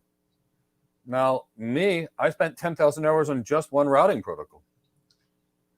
Do you know how many systems I fixed for those years? Everybody's, because there were only people that spent 10,000 hours or more on that knew one thing well enough to be able to fix it. So yeah. But the confusion is that people associate a generalist knowledge with so many different roles. Right. That's not just an architect. Like if you want to be a cloud architect and you don't want to specialize in any certain area, that's perfectly fine. Learn everything you can as a cloud architect. Don't go and learn everything else outside of architecture. Yeah. Sorry, I see that pop up in a lot of conversation as people talk about generalists, and they're talking about 15 different careers. Yeah. A generalist in a specific industry, a specific role is one thing. It's not what some of these other people out there are portraying as. Exactly. So I hijacked our conversation. I think you did, but let's go into that. It's dangerous, and I just wanted to. Let's go into that. It takes, on average, 4 years of college, 4 years of medical school, 3 years of residency for a generalist internal medicine physician. Generalist. Now, it takes me 500 hours to train a cloud architect, and we don't do any of that non-cloud architect work. Cloud architects don't code, so we're not doing cloud developer certifications, and when the students have it, they can't get hired. I have to remove it from the resume. They're not doing sysups, which is a certification to tank your income, and you never want to do that unless you like just maintenance. If you love maintenance, it's great, but people are being told to do this, which just lowers their income. Then they're being told to study DevOps, which is a career for a software developer. Then they're being told to study development. Then they're being told to learn Alexa. Then they're being told to work on databases. And by the time you're done, instead of learning one person's career, they spread themselves with 10 different careers. So now we got an airline pilot who's a physical therapist, who's a pharmacist, that's a lawyer, that's an accountant. And what do we got? Somebody that doesn't know anything about anything. And I've got to tell you, after interviewing 6,000 people now, to find somebody that's truly competent, it's like a needle in a haystack. I mean, I'm going to hijack again real quick, and I'm going to put this to Dr. Johnson. Dr. Johnson, you were the chair of a department at several universities. What's your specialty? Management? Yes. Business administration, management, operational, organizational behavior. Yes. Right. What department? What was your department that you were the chair of? The most recent was management, marketing, and information systems. And I know nothing about information. How much information systems did you teach? No. I hire people to do that. I go out and I select the people. I put together a committee that knows what we're needing and what we're looking for. I guide people. I don't do it. I don't know everything. My job was to lead, and that's what I tried to do. The way I teach my classes is I try to teach my folks, I tell them very quickly, when you come out of UT Martin with a degree in management, again, you'll be, just enough to be dangerous. But I better never, ever hear you say, well, the book says. The book's a guide. That's all it is, a blasted guide.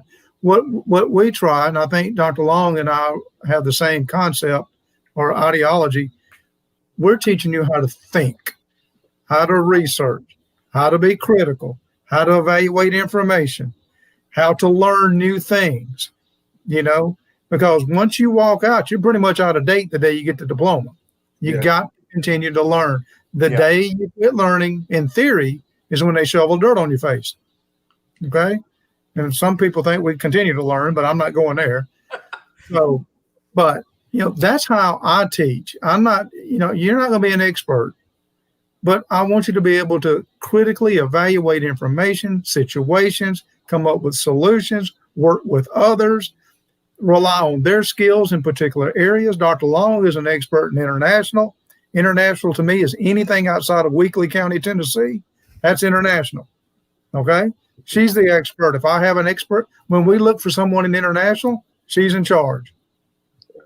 I use my resources as well as I possibly can. So it's just lead and guide and put people in the right direction, give them support, give them the resources they need to do, and then get out of the way. Don't micromanage. Totally. And I was going to do the same thing with Dr. Long. I was going to say, Dr. Long, you're an international business. So how much accounting do you do? How much finance do you do? Right. I talk to the accountants and the finance folks. No, I mean, my area is international. I teach the international management class primarily. So I'm the one that the students look to prepare them to go into a multicultural environment, no matter the size of the organization. So really my focus, believe it or not, is to not teach every single culture that's out there. I use the cultures as examples, but ultimately how to interact with a variety of people from a variety of backgrounds and how do you kind of approach that successfully. So, but yeah, Dr. Johnson's right. The book really is just a springboard for us. The textbooks that you're used in most any book that's out there that would be taught or used in a teaching environment is usually kind of in a utopia situation. There's no employees that talk back to you. And there's no problems that really go wrong with production. And so, it's really nice. I wish I lived in the environment where all the problems didn't exist in the world, because they're not teaching that in the textbook. So if you get a degree and all you've done is read a textbook, then you're really lacking. So I bring into the classroom, just like Dr. Johnson does, the application aspect of it. So give them real world perspective. And ask them kind of what would you do in these situations? How would you resolve this problem? How would you go about making sure that your people had what they need? How would you be a leader? And it all roots back down to effective communication and having those skills to be able to let everybody know where they stand and let everybody know what needs to be done. And it doesn't really matter what the background is, as long as you, as the speaker, as the leader, as the manager, have that knowledge base and you can kind of communicate to everybody in one way or another what that message is. Yeah, totally. Let me just add one thing, a couple of things too. When I was in a position to hire faculty, I looked for faculty that had real world working experience, not there's plenty of them out there that start with their bachelor's degree, go straight through school, never teach, and you can see it. When you talk to them, they've never done anything in the entire real world. When I hired Dr. Long, she had worked. When I hired other people, they had worked in the real world. If you don't bring that critical element into the classroom and all you do is teach what's in the book, in my opinion, you're wasting your breath. Okay? And Dr. Long does the same thing, I believe. We bring speakers in. We ask folks to come in and talk to our classes and to give them, and a lot of them, Christopher knows one of them, was Brad Keaton. He works for Baxter Healthcare now. He's like one of the top 3 people in the organization. And he'll come in and he'll just speak, but he can talk on a level where students understand it. He knows his audience, and he's a wonderful speaker. And I hired him to be an adjunct professor because he worked in the real world. That's how Jamye got involved. She worked in the real world. I hired her as an adjunct professor. Plus, I had him in class. I pretty much pushed them pretty hard, and I'm sure they used my name in vain a few times here and there, especially those discussion questions. So I don't give multiple choice in graduate school. It's all discussion. You got to apply it. Definitions a waste of time. Nobody's going to ask you to define management. Nobody's going to ask you to define cloud or architect. They expect you to do it. I was going to say, I remember, before you even said adjunct, I was going to say, even with your adjunct professors that you would bring in, you would go out and find people that were working to be the adjunct professors that to teach. I don't know if that was all of them, but all the ones that I remember, and this is me, for everybody, this is me growing up and going and just seeing how he was working. I feel like almost every single adjunct professor you ever hired was somebody that was out working in the real world, whether it was Jane Hall or Amanda Fontaine. Everybody that I can think of was somebody that was out working and doing, and you convinced them somehow to come teach college kids as an adjunct professor. But and then I also remember, I think it was either Dr. Long or it was Mr. Fleming. We were having a discussion. We were explaining something. I can't remember what it was. It was, and they just said, "What if you can't do that?" And I'm like, "Oh, wait, what? I can't do this? The book said."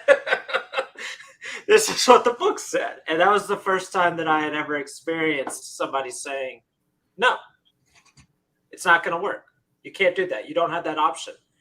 You don't have that tool. You can't do it. You have to figure out how to do it a different way. And I was, now that I think about it, I think it was Mr. Fleming that did that to me. And it just, whoa, we put in all this work and all this effort and had this perfect. And no, okay, that just threw everything into a conundrum for us. But so that's one thing that I like about what Mike does, is it's never a perfect scenario. It's never a perfect situation. If you haven't done it, how can you teach it? I don't understand that. I can read a book. I can go get a 10th grade kid out here at the high school to read a book and go in and talk to people. But if you've never done it, how can you actually teach it and talk about the different situation issues that's going to pop up? Like Jamie said, they write textbooks with no problems whatsoever. Everything's just, rainbows and unicorns. Yeah. You gotta know what it is before you can teach it. And, we see it in tech. People are teaching jobs they've never had. Literally speaking, I saw somebody make a video about how being an architect, and he says, draw some pictures, and that'll get you there. And I looked at it and went, drawing pictures? No, it's not about drawing pictures. It's about getting business requirements. But he never had the job before.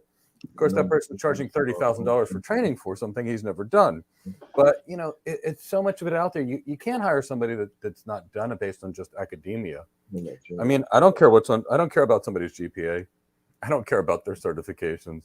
I don't care what they tell me they can do me. They need to make it clear to me when they communicate that they're capable, and that's going to come out in their communication. Yeah. People say, how do I assess it? Well, when you communicate, you can make it very clear to me that you understand, or you can make it very clear to me that you don't. When I have hiring managers to call me up, and they're usually my old students, I've been in this thing a long time. They'll call me up and they'll say, hey, I'm looking for so-and-so. And I tell them I have a rule. I'm going to send you one name. That's the person you want to hire. If you don't hire that one, don't call me back. Not for that position, because I am sending you the person that can do the work. And I don't mean to embarrass her, but I did that with Dr. Long. I can't pronounce that French company she worked for. Cia, is that how you say it? I don't know. But Christopher remembers Rodney Francis. He was director of HR out there, and he called me up and said, I need somebody that can do this and this. I said, I got somebody that you can teach. They're teachable. They're good. That's my only name I'm going to give you. And I'm still waiting for that 10% that Dr. Long was supposed to send me of her salary for doing that job. And actually, you pointed something that's very clear. It's a shakedown, Dr. Long. It's a shakedown. Man, yes. But Dr. Johnson mentioned someone that's very clear. If they have the right attitude, the right energy, the right enthusiasm, the willingness to work, the ability to communicate, they may not have to have the skills in this job. I've hired lots of people that didn't. I hired this person, his name was Shanor. I remember interviewing him about 20 years ago. He was amazing. He comes in on an interview for a network engineer position. I ask him a basic networking question, and he says, Mike, honestly, I'm new to networking. I really don't know, but I'm so motivated to learn. I asked him another question. It was another basic question, something that anybody that I needed to hire would need to learn. And he didn't know, but he gave me an answer, and it was honest, and I trusted him. I said, what do you know? Because I didn't really care what it was. I just could that he could learn something. And believe me, after interviewing thousands of people, asking people what they know, I've not gotten a lot of good answers. And he says, I know Windows NT. I set it up at the synagogue, and I said, tell me about this. Tell me about this. Tell me about this. He knew it because I knew it too, but he knew it. And I went, okay. And then I remember my partner at work, his name was Gary. And I said, you and I need to convince the vendor we need to hire Shanor. And he's like, interview him. And he had the same assessment as me. He's like, I love this guy. Well, I hired him. He worked there for a good decade or so. He now sells Chromebooks in the developing world. He's the CEO of an organization. He's done so many great things. Teachable. Yeah. So I want to, before we get to purely questions, we'll start with Dr. Long and then we'll go with Dr. Johnson. And if it's the same, if the answers are the same, whoever goes second has to figure out another answer. So just out of curiosity, so that's you, Dr. Johnson. You got to figure out another answer if it's the same. So can you share one or two of the most common communication mistakes or failures that you see people make that is detrimental to their careers? I think probably one of the bigger ones that I've noticed is that we don't listen to hear what the other person's saying. We listen to respond. We want to make it about us. And in doing so, we miss what they're saying. We miss the value of what they're offering. So I would say listen carefully to what the other person's saying, validate what they're saying, show interest, those kind of things. The other one I would say that people don't put enough emphasis on the personal touch of communication. So it doesn't always have to be an email that you send. It could be a written note. It could be something that's a little bit more personal. Those help to develop those relationships as well. And that can either help you get a job or just help you make a contact. So everything, that personal touch can come in a business environment or a personal environment.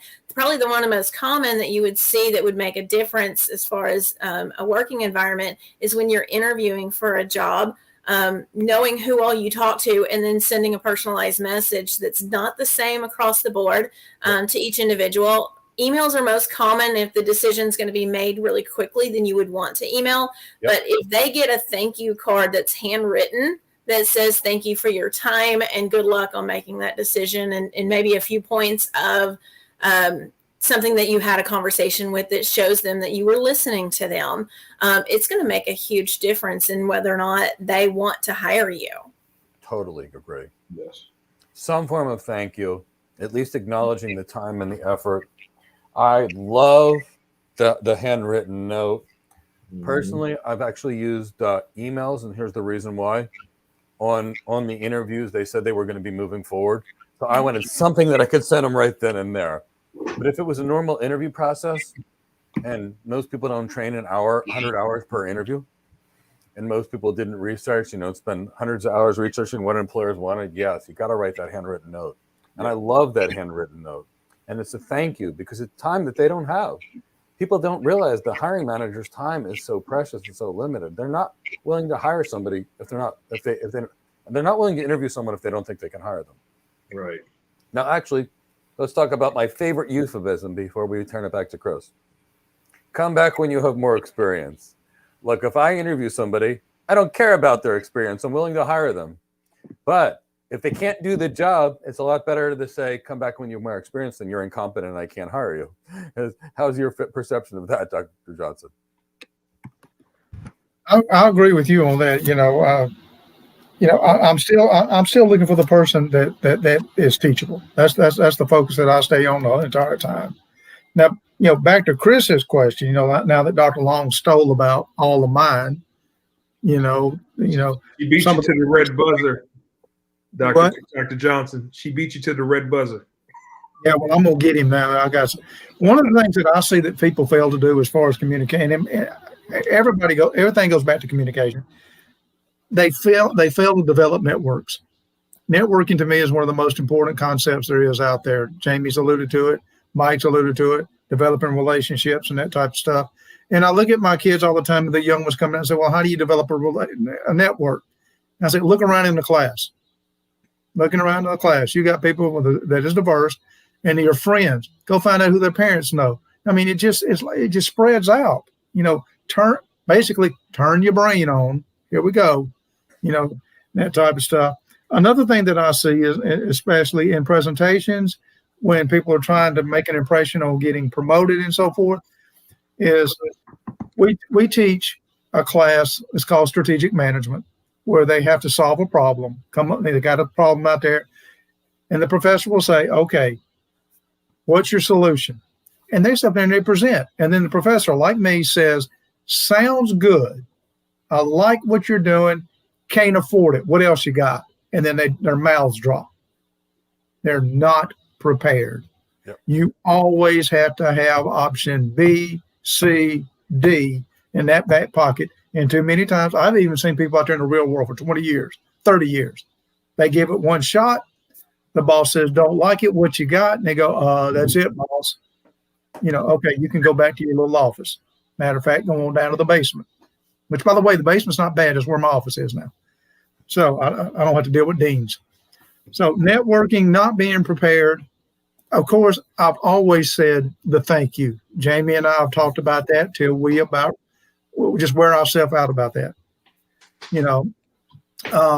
I've had kids that will come back, and I've had adults that will come back and say, I had a great interview. I forgot to get a business card. How do I get their contact information? Pick up the phone, call the receptionist, tell them you got something you want to send to Mr. So-and-so. Could you give me his mailing address or his telephone number, his email? They'll hand those things out left and right. And something else that I always stress is this: never, ever make the secretary / administrative assistant / whatever you want to call that person nowadays. You make them mad, you can go to the house. I mean, I had a secretary. She just celebrated 36 years at UT Martin. Folks, I don't know how else to say it, but she knows where all the bodies are buried, and she knows who to call. Yeah. I would tell my students, I would tell my faculty, Dr. Long can tell you this.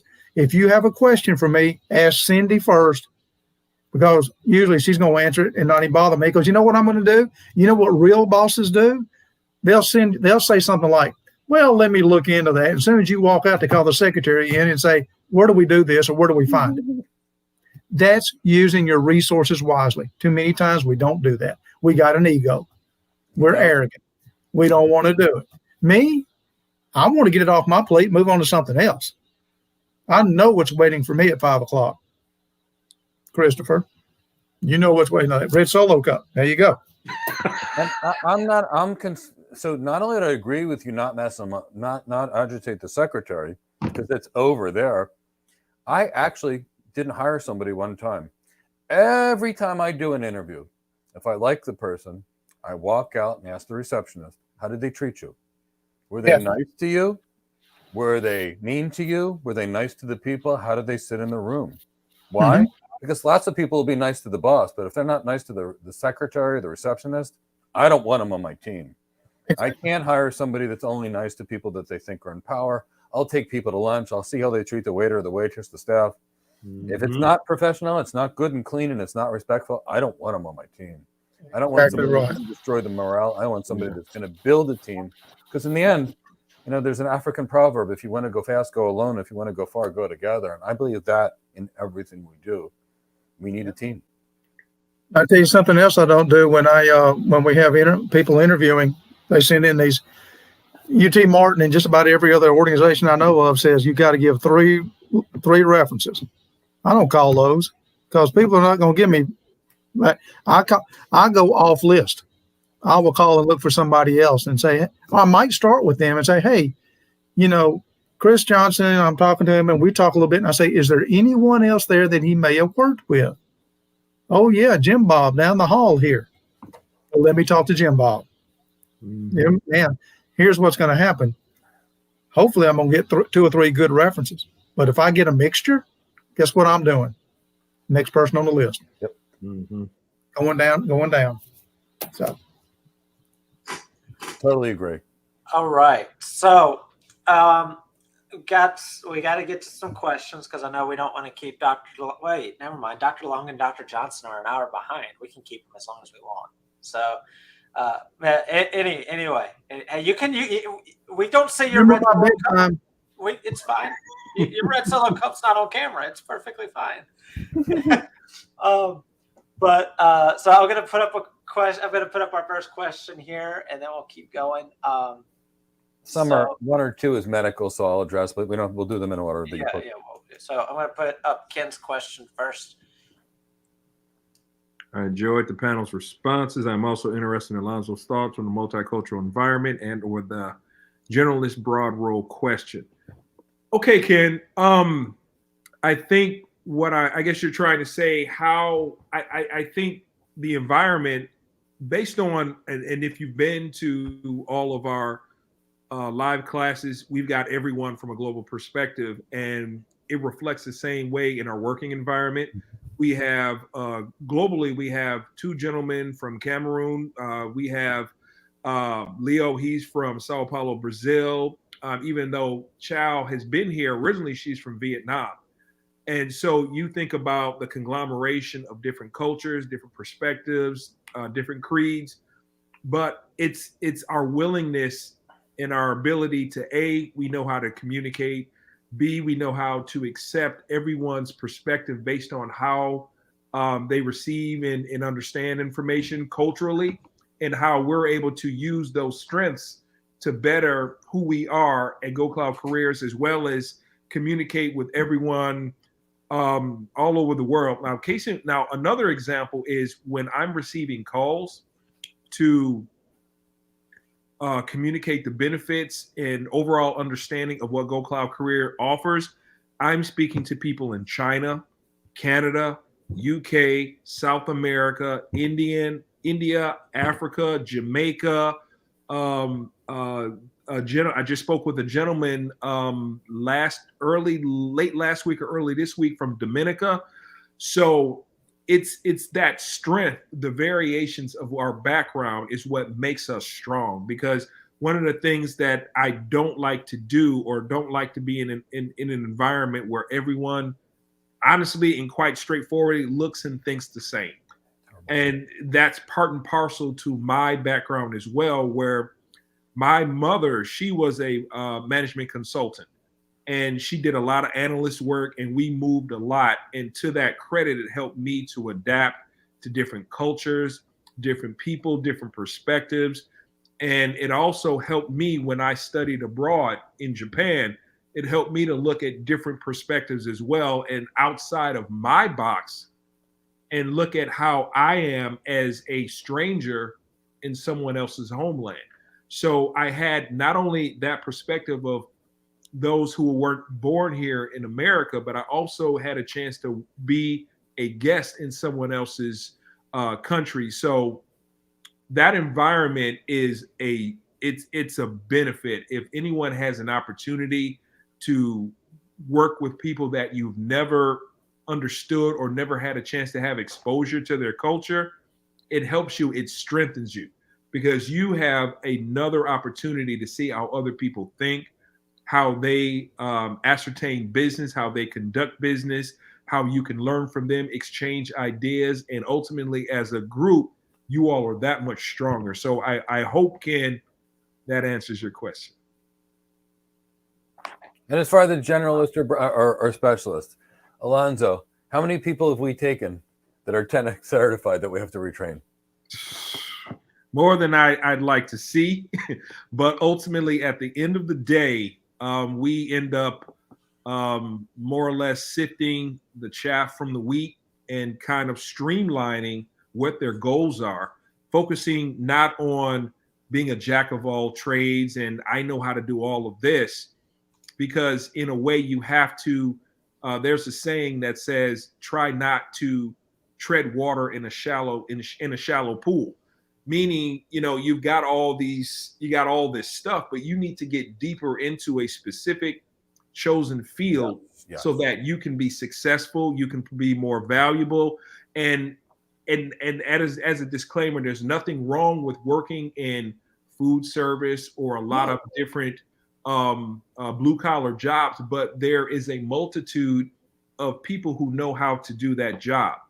And that multitude reflects in the salary and compensation. If there's a lot of people who know how to do the same thing, there is not going to be a person who knows how to be a SME at something. There's not going to be a rarity in that, in you being that unicorn, if you will, to say, I know how to do this specifically.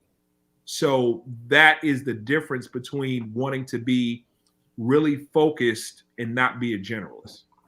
And Ken, see, that's why we have a staff of all MBAs and economics professors. Right. Because he just talked about something critical, a supply and demand curve for macroeconomics. If there's a huge demand and a short supply, the price is really high. When there's a lot of supply and low demand, the price is really low. So play the supply and demand curve. Find out what the true rarity is for employers. And I'm telling you right now, it's competency. Yes. It's competency. Everybody likes to know everybody else's job, but not competency. Right. So Tech Fixer asks, Dr. Long or Dr. Johnson, what are your thoughts on Toastmasters organization for improving communication skills such as public speaking? Thank you. So I'll leave that up to one of you to tackle. I'll speak on it. It does have its points. It can help you kind of with a little bit more improv and understanding a little bit more of how to be on your toes when you're speaking. So there is value in that. But there's a lot of value also in preparation and making sure that you understand your set of skills and what you can offer. So I would say that you don't need to focus on one or the other. The more experience you get, the better you're going to be. And the more that you put yourself out there to have those experiences, then the more confidence that you'll have whenever you are speaking, whether that's public speaking or whether that's just personal communications, anything of that nature. When it comes to leadership skills, really, you have to be a servant leader and understand what that means. You really are not in a leadership position for your own good. You're in a leadership position to help out everybody else that's under you, that's reporting to you, helping them be the best that they can be. So if you're really successful as a leader, you're developing more leaders. You're not kind of accumulating more followers in that way, at least in a business world. So, there is value in experiences out there and that different organizations offer, but really it's just, what are you comfortable with? What is a little outside your comfort zone, and how can you improve upon what your strengths already are in those ways? And then after Dr. Johnson, I have a lot of experience sending people there and then retraining them. And so I can give you a lot of guidance on that too. But let's go to Dr. Johnson first.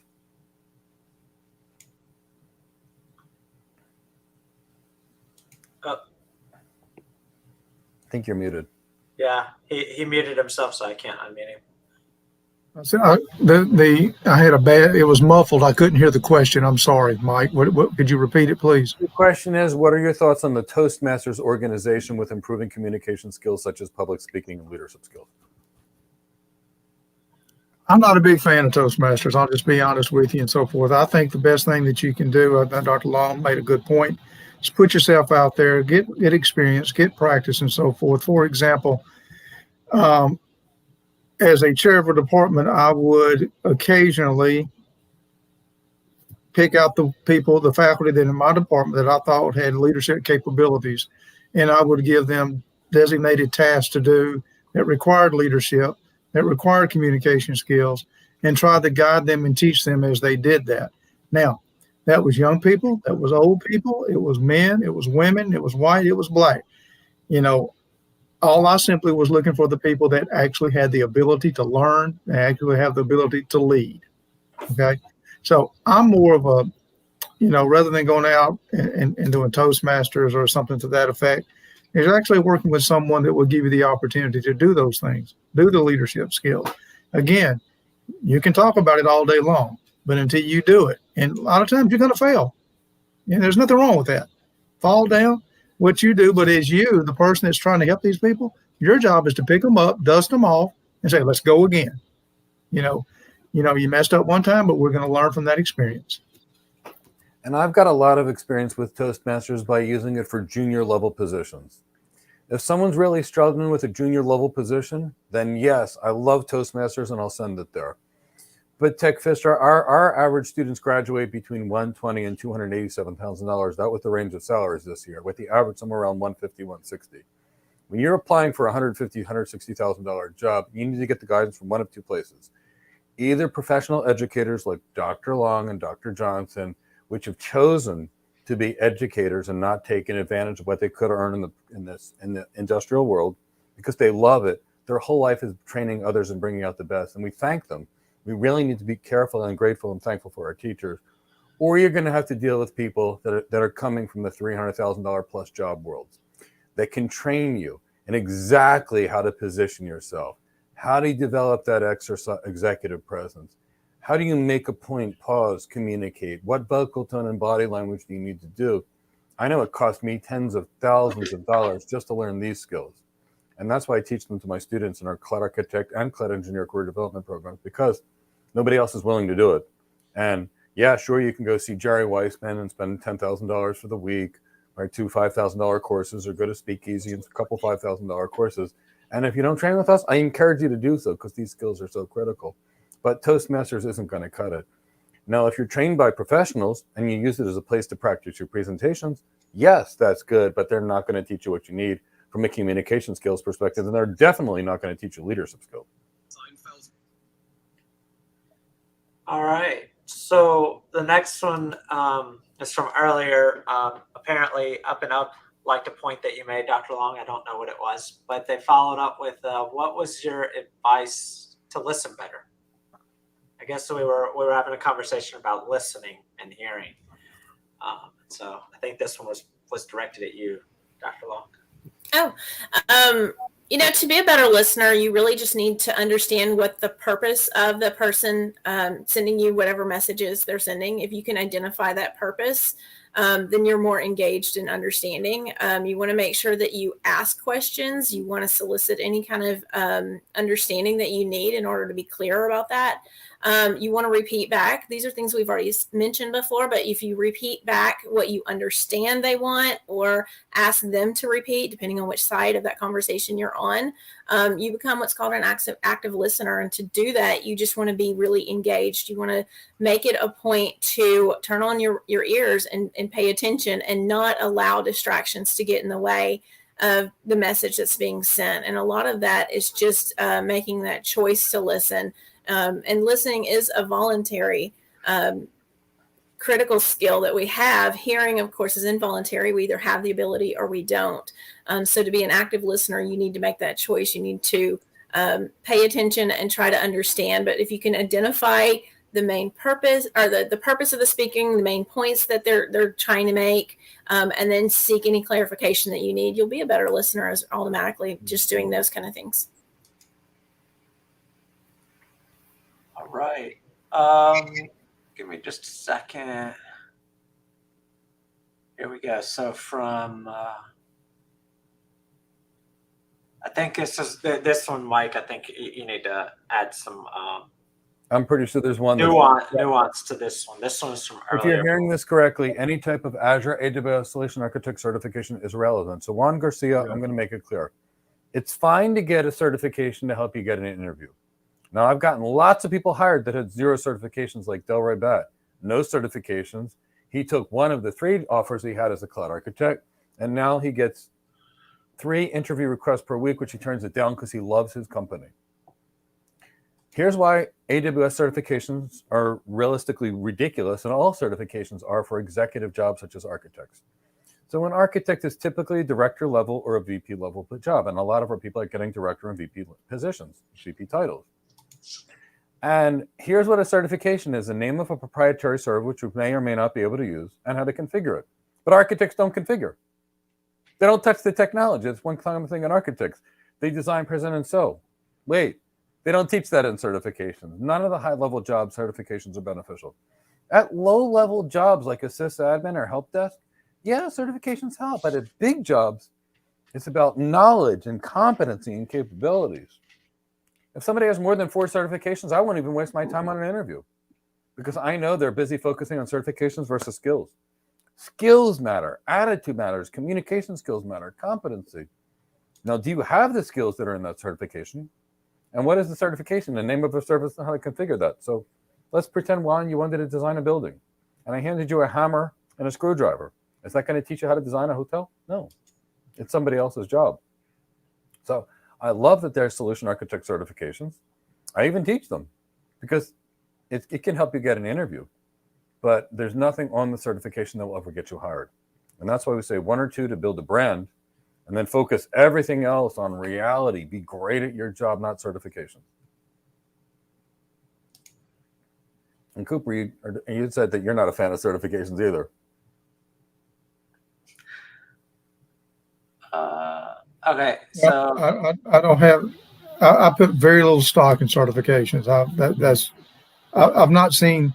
I've seen people a lot of times that they don't get out of certifications what they're expecting to get out of it. It's just, and a lot of times the people that are actually teaching, they have no idea what they're talking about. Exactly. They're reading out of a book that somebody else wrote.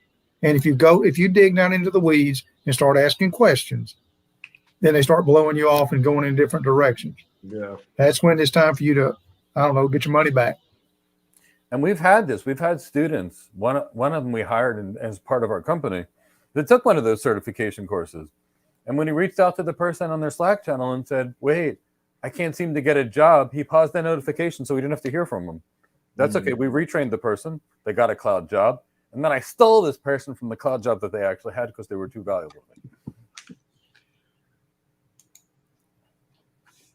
all right, so I think we've kind of addressed this when we were talking about generalists, but relating to Mike's earlier point of not knowing everyone else's job, do you think that relates to our elements with DevOps, DevSysOps, or even better full stack roles? What's everyone's take on that? Well, my take is anything that's got sys in it, avoid at all costs, because that's going to map you to the lowest potential earning potential you possibly have. And once you've got SysOps in your title and you want to get bigger, more prestigious roles, you're going to have to work really hard to rebrand yourself. So don't add sys in the middle of that because it'll drop your salary. So I don't recommend that. So the key is, be great at, you can determine what you want to do. You can be a great DevOps engineer. Great. If you like that. If you're a good programmer, fine. It's a great career. You can be a great cloud architect. Fine. If you like that, you can become a great cloud engineer. But don't mix and match 3 people's careers, because when you become a jack of all trades and a master of none, your value goes down. Don't lower your value. Be good at your job. All right. And so CC says, Dr. Johnson, thank you for your advice. Can you elaborate on how best to convey a feeling of trustworthiness towards your audience? Pretty simple there, but Okay. you took first. I think I'm back. Did I unmute there, Chris? Yeah. I think so. Okay. Elaborate on how to best convey a feeling of trustworthiness towards your audience. Here's the thing. Have confidence, be honest, show integrity, answer questions as quickly and as honestly as possible. When you don't know an answer to a question, don't try to bluff people. Don't try to do that. Because if you start bluffing people, I don't know about the rest of you, I can see right through you. And the first time that happens, trustworthiness is out the door. So just be honest. It's nothing wrong to say, I don't know. But you should follow it up with this. But I will find out and I will be in touch. Where'd you hear that before, people? Yeah. So most people that know me know about my famous cookie jar, and here's the reason. I'm a health nut. I don't eat butter, sugar, flour, any of it. And I had a big, giant Cookie Monster cookie jar in my office for decades because I interviewed thousands of people. I was always interviewing somebody. And they'd come in, the second they'd lie to me, I'd start feeding them cookies because I didn't want to listen to another lie out of their mouth. Once the lie, there was like, I can't hire you. But I figured that we had to interview them for about 10 minutes. Instead of wasting my time, I could give them cookies. They were smiling. At least they left with a good taste in their mouth. Any thoughts there, Dr. Long? He'd send them with a cold one. That's what I was saying. I don't think Dr. Johnson is a cookie guy. So. Dr. Long has a candy jar on her desk, so now I know why she gives me candy when I walk in there. It's been there 2 years because I don't eat the candy that's in there. So it's kind of, if he's eating it, he's probably the only one. I was actually going to add to what Dr. Johnson said, because part of that trustworthiness that you're building is being genuine. And people can see if you're not genuine. So when you're talking to somebody, when you're trying to convey a certain message, if you try to bluff them, they're going to know. But if you're disingenuine, if you're not telling them exactly how you feel or really just coming across as somebody who is true to themselves, they're going to know it. And if you do come across as somebody who's trying to portray a different side of yourself than what they know to be true or what they feel is true, they're going to lose trust with you really fast. And then they're going to wonder, if you're not, genuine to yourself, then why should I trust you? Exactly. So that genuine aspect is incredibly important. You got to be true to yourself. You've got to, the honesty is part of that. But just make sure that you're genuine. People can see it. They know when you're not just being the honest truth of who you are. It's so obvious for those of us that are trained. It's like the child that tells the parent, I don't have the pencil. I don't have it. Really, I don't have it. What's the thing in your hand? I don't know. I mean, if the body language doesn't match the voice, it's over. And here's the thing. We don't ask a question we don't know the answer to. So as soon as somebody lies, it's like, okay, how security escort this person out of the room? At least that's where I'm mentally at, so I feed them cookies. I'm good with blunt, open truth. All right. Yeah, I remember thinking back there. I remember the candy bowl that was on Dr. Long's desk. That makes so much sense. Uh-oh. Personal story Chris wants to share. No. She didn't eat the candy. So I knew she didn't eat the candy just because I knew. Well, I didn't like the candy that I don't think others would like. It's just that it's not my thing.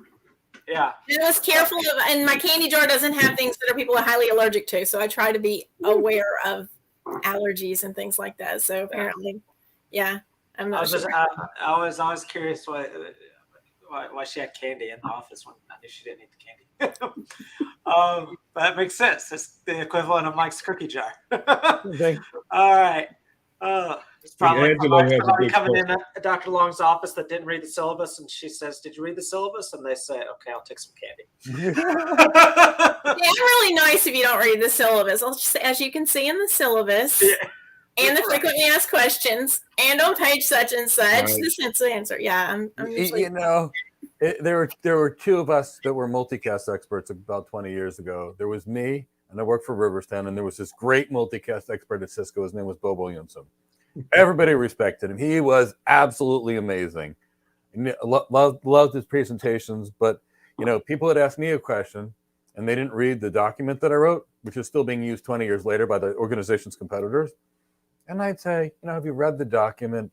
In this section of this document, it'll tell you where it is. In fact, and then Bo would present, and he was awesome. And they'd ask him a question, and he'd say, RTFB. And say, read the F book. And I went, okay, well, that's not my approach, but maybe it needed to be. Or I spent a lot of time on phone calls being emotionally intelligent.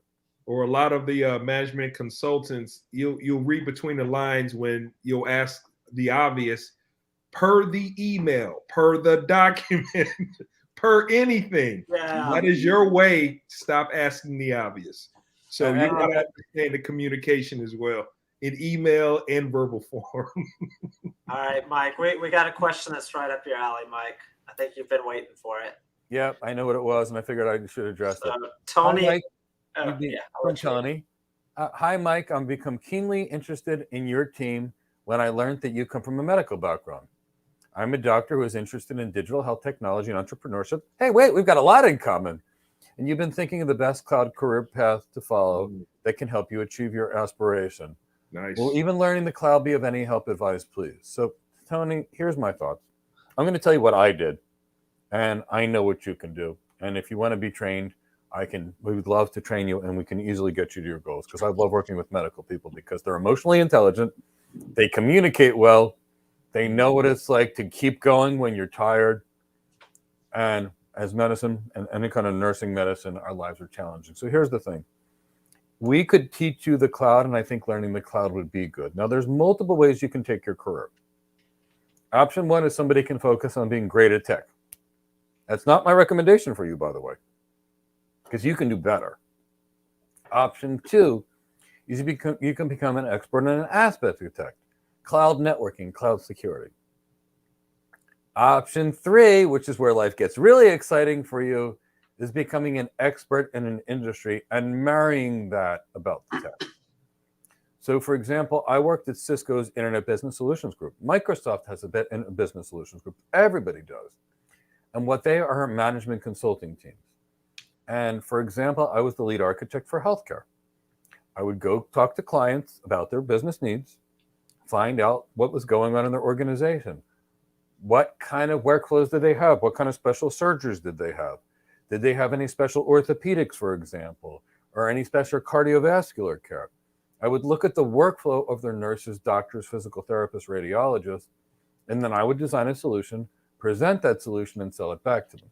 Now, I got to tell you, prior to that, I had a good tech career. This pretty much doubled my salary almost overnight because I married the clinical acumen plus the business acumen and the tech. So if you have any career, you can do anything.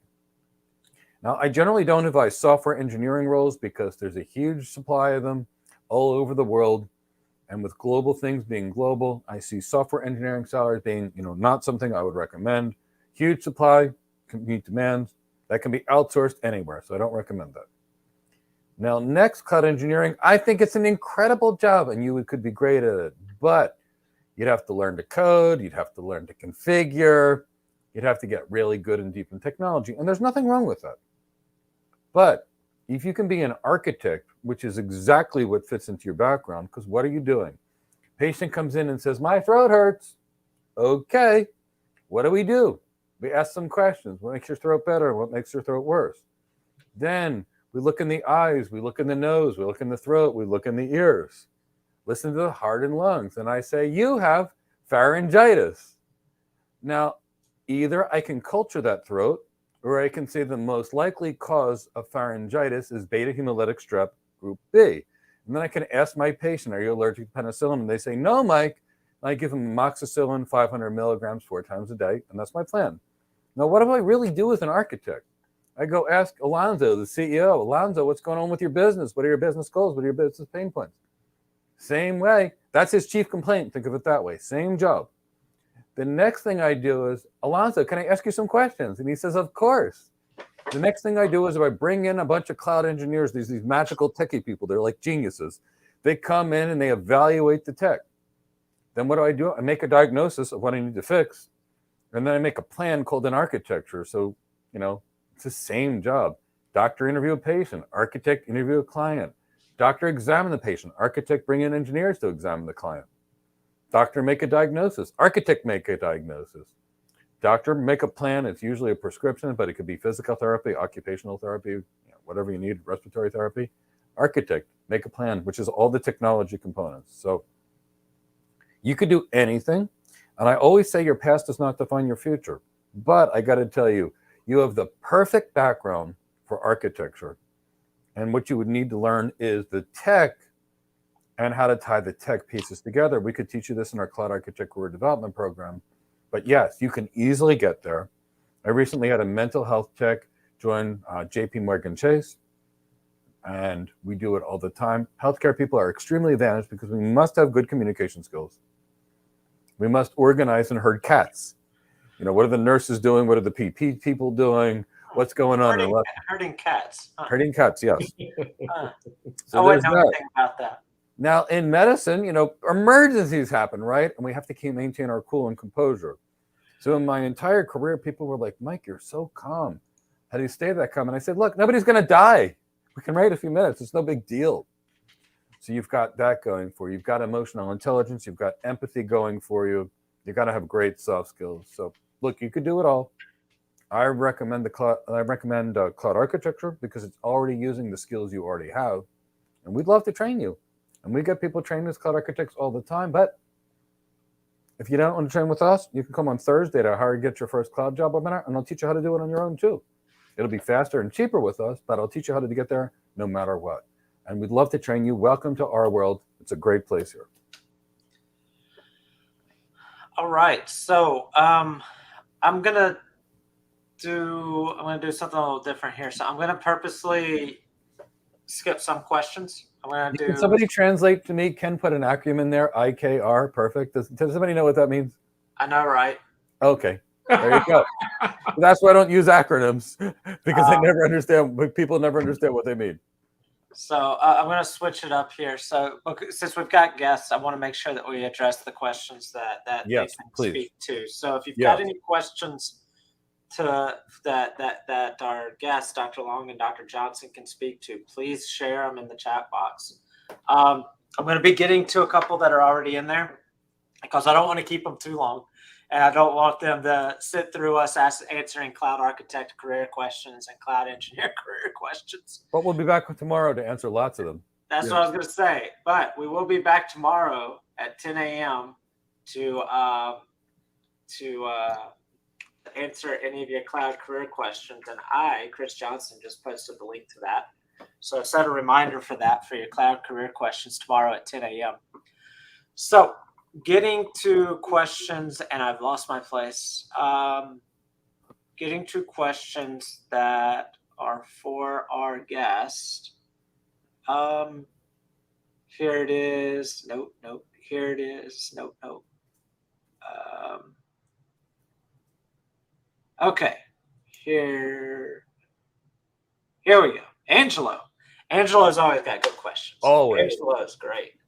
So, what are some effective ways to remain respectful and professional in a difficult or adversarial situation?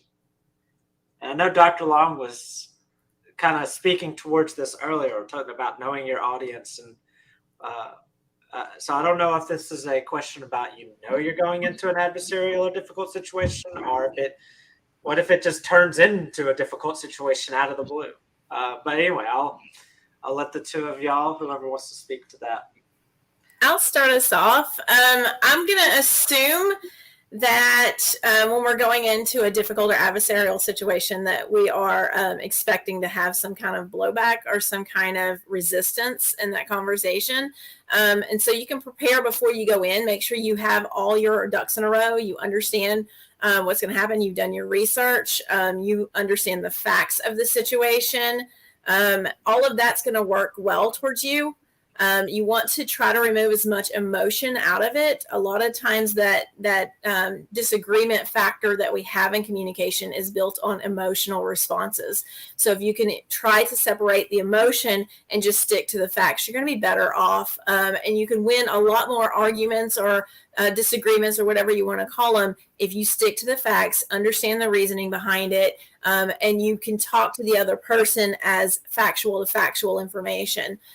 It's when you bring those emotions in that it becomes a lot more difficult to have those conversations and to be successful in the outcome of those. If you're going in and you know that you're going to have a hostile environment, meaning just that the person that you're going to try to talk to or the people that you're going to talk to aren't really receptive to what you're saying, a lot of times you can kind of offset the negativity maybe in the room by the way you approach, the approach you make. So you may not have great relationships with them, or it might be that the information, the message you're sending is difficult.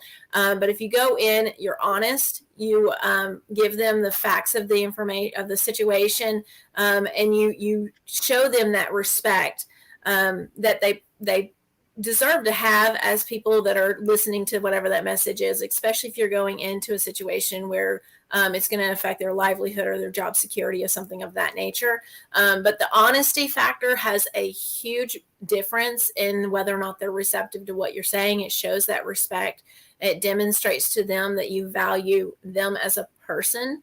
And being able to do that would help kind of diminish some of that harsher edge to that conversation. So I think if you just have your ducks in a row, if you have the facts of the information you're trying to share, you're trying to eliminate that emotional aspect as much as you can on your side specifically, because you cannot control somebody else's emotions. You only can control yours. So you try to separate that out. And then you just try to show them the respect and be as honest as you can, truthful as you can. And if you're willing to say things like, I don't know all the answers, but I'm willing to try my best to find out and get back to you, that demonstrates that you're not trying to blow anything over on them. You're trying to give them the best information that you have. And if you don't have the best, that you would rather take some time to find that information before you move forward. So I think all of those aspects can really help you kind of take that down a notch and maybe not have it quite as adversarial as it could be. And Angelo, before we go to Dr. Johnson, I want to make this clear. Dr. Long literally summarized the work of the Harvard Negotiation Project in 5 minutes or less. That is 90% of what they're talking about, separating the person from the problem, addressing the person imperfectly. I'll add saving face, because when we have to do this towards the end, it does no point for me to crush my opponent to make them look stupid and horrible. The key is get to what you need, negotiate it out, and give them some kind of win. Just something so they can take back to their constituents and say, well, this is the best I could do, but I got this. Just don't crush them. And I'll go to Dr. Johnson. I just love the way you described that, because literally you discovered an entire 3-day course in about 5 minutes, and you did such a precision job. That's the importance of effective communications, everyone. Yeah. Well, Dr. Long did a very good job of covering that topic and everything. But one thing is, as a leader, that I always insist upon, and I make this very clear when I hire my people and I try to continue this train of thought and this path, is I always tell people, you may not get along with everybody, you may not like everybody, but when you're in this organization and when you're in this office building, you will be professional. So we're going to start out with that right up front. We may not agree, but getting back to what Mike just said, he stole my thunder, so I'm going to let him have it and everything. I don't believe in a win-lose situation where I have to win all the time and the other person loses completely. Yes, for a better way of saying it, the way that I talk to people, toss me a bone. Give me something. Give me something that I can go back to my people with. You see that a lot of times in union management negotiations. I know y'all may not be familiar with that too much and everything, but you see that a lot. It's a negotiation process. Both sides come away with saying, I got something. May not have gotten everything that I wanted, may not have gotten everything that my people want. But if you come away and you're professional, you're honest, you're direct, as Mike says, you don't try to crush your opponent, people will respect that. They will understand that, and they don't mind they will not mind working with you in the future. Exactly. But you've got to be professional. You can't blow up. Like Dr. Long says, you can't let those emotions get the best of you.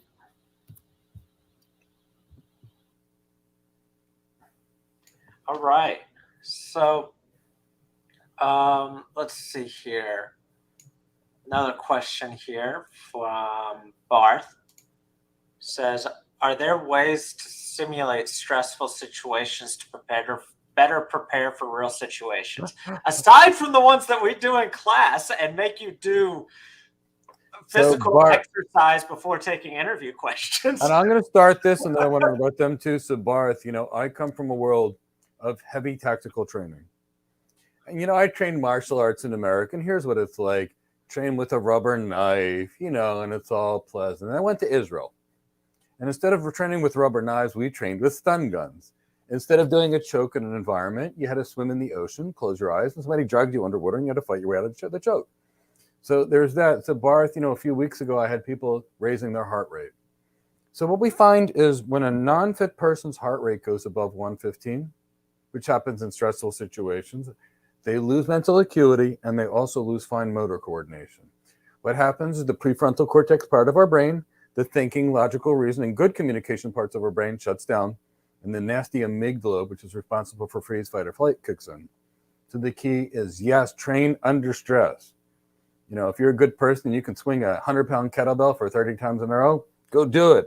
Get yourself out of breath. Do it.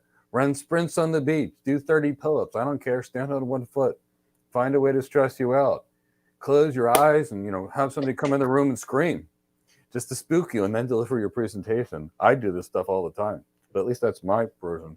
I like to practice under stress. Look, we never rise to the occasion. We always fall to the level of our training when things fall apart. Stress inoculate yourself, Barth.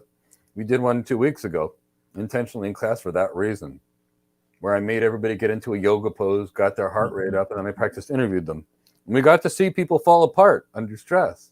And I proved the point of saying that's why you need to calm your emotions, manage your emotions, because look, emotional intelligence is about managing the emotions in the room. If you can't manage your emotions, you're definitely not going to be able to help with anybody else.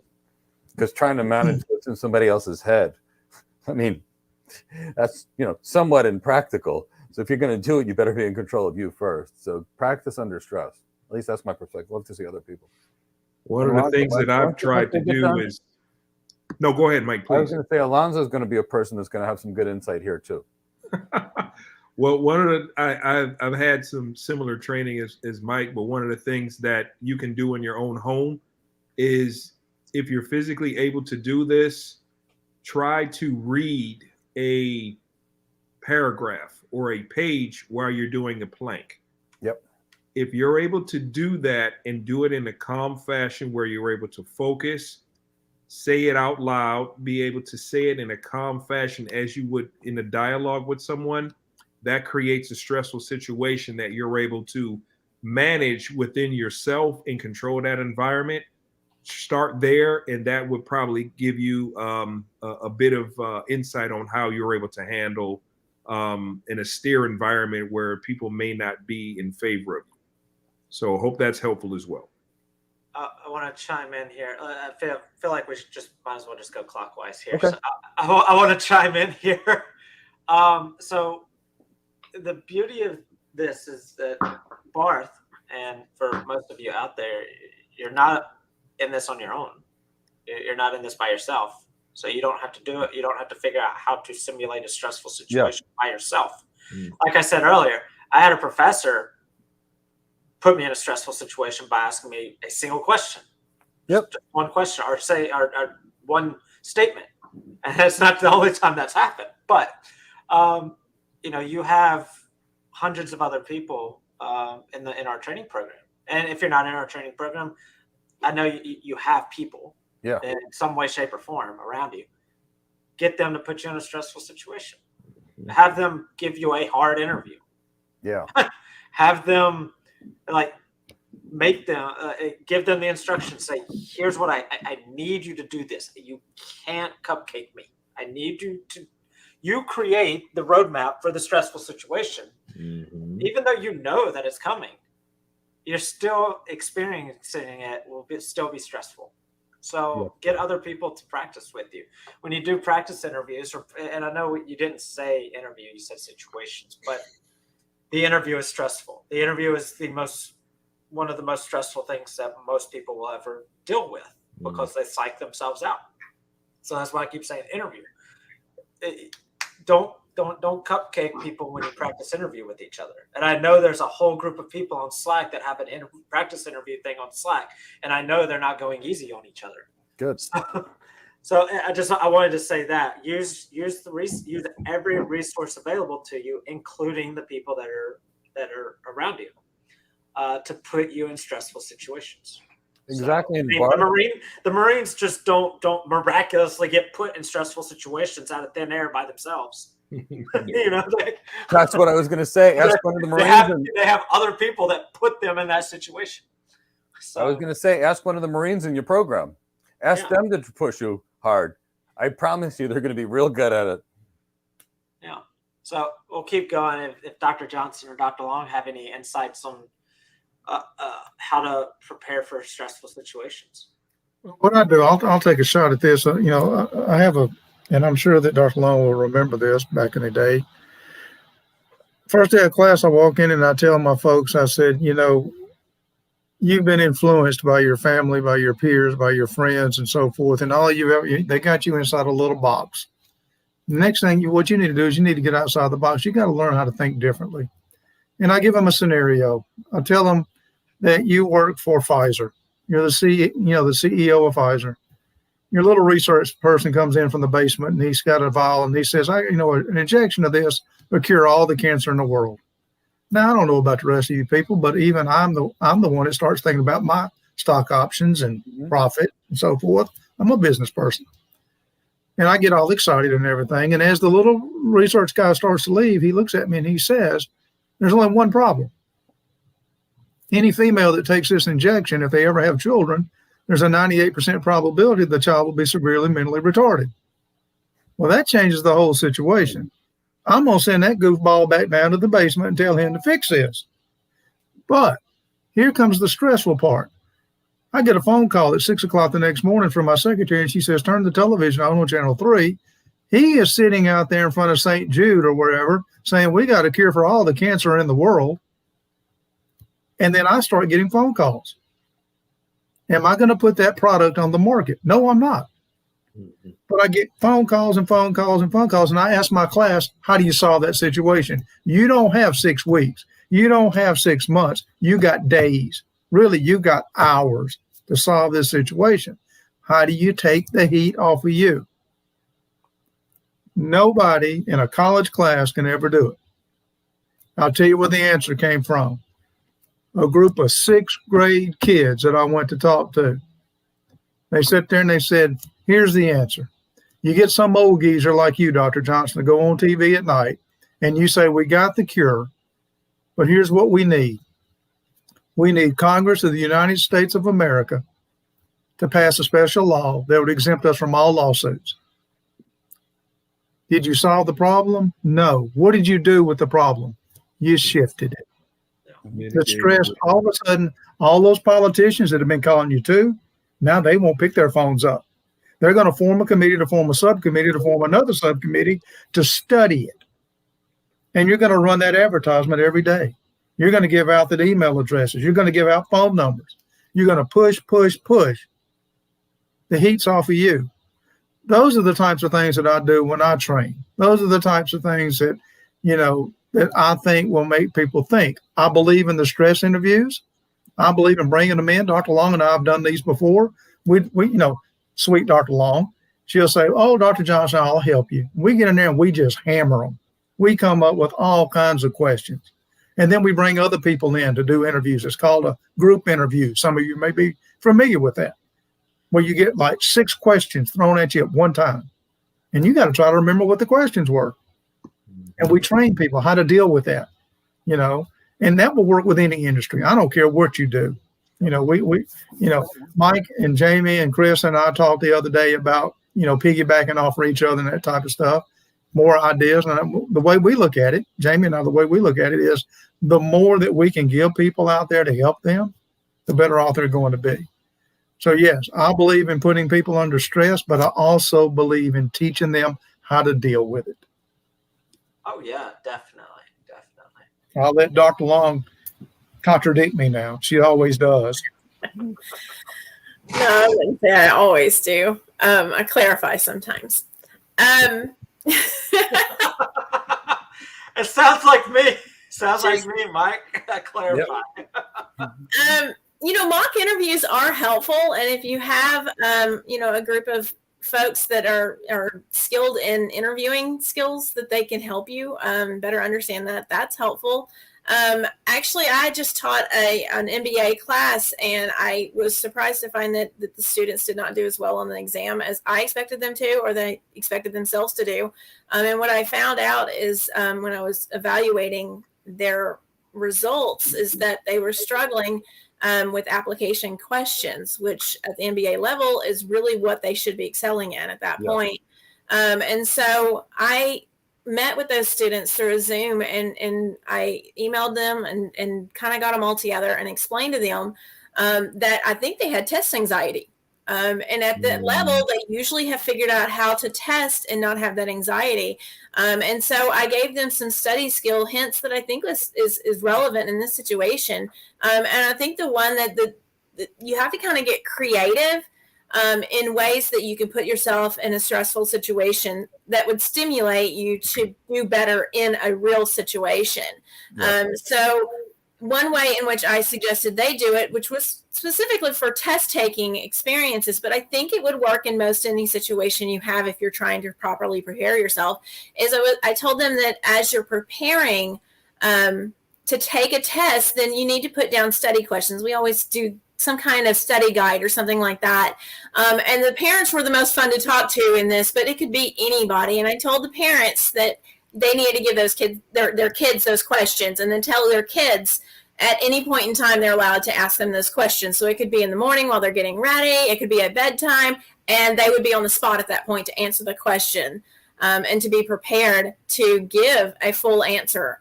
And so that was at any point in time, it was going to be a bomb thrown on them that they had to figure out the answer to the question. If they did not do a very good job in answering, that question went back in the pile. We're going to ask that one again. And obviously you have to be honest with whether or not you answered the question correctly if you're talking to children or something like that, or people that aren't familiar with that topic. But ultimately, you have to kind of create a situation for yourself, if you can, to where you get that situation thrown on you when you're not expecting it. So I told them they would expect the questions. They created the questions. They will know this.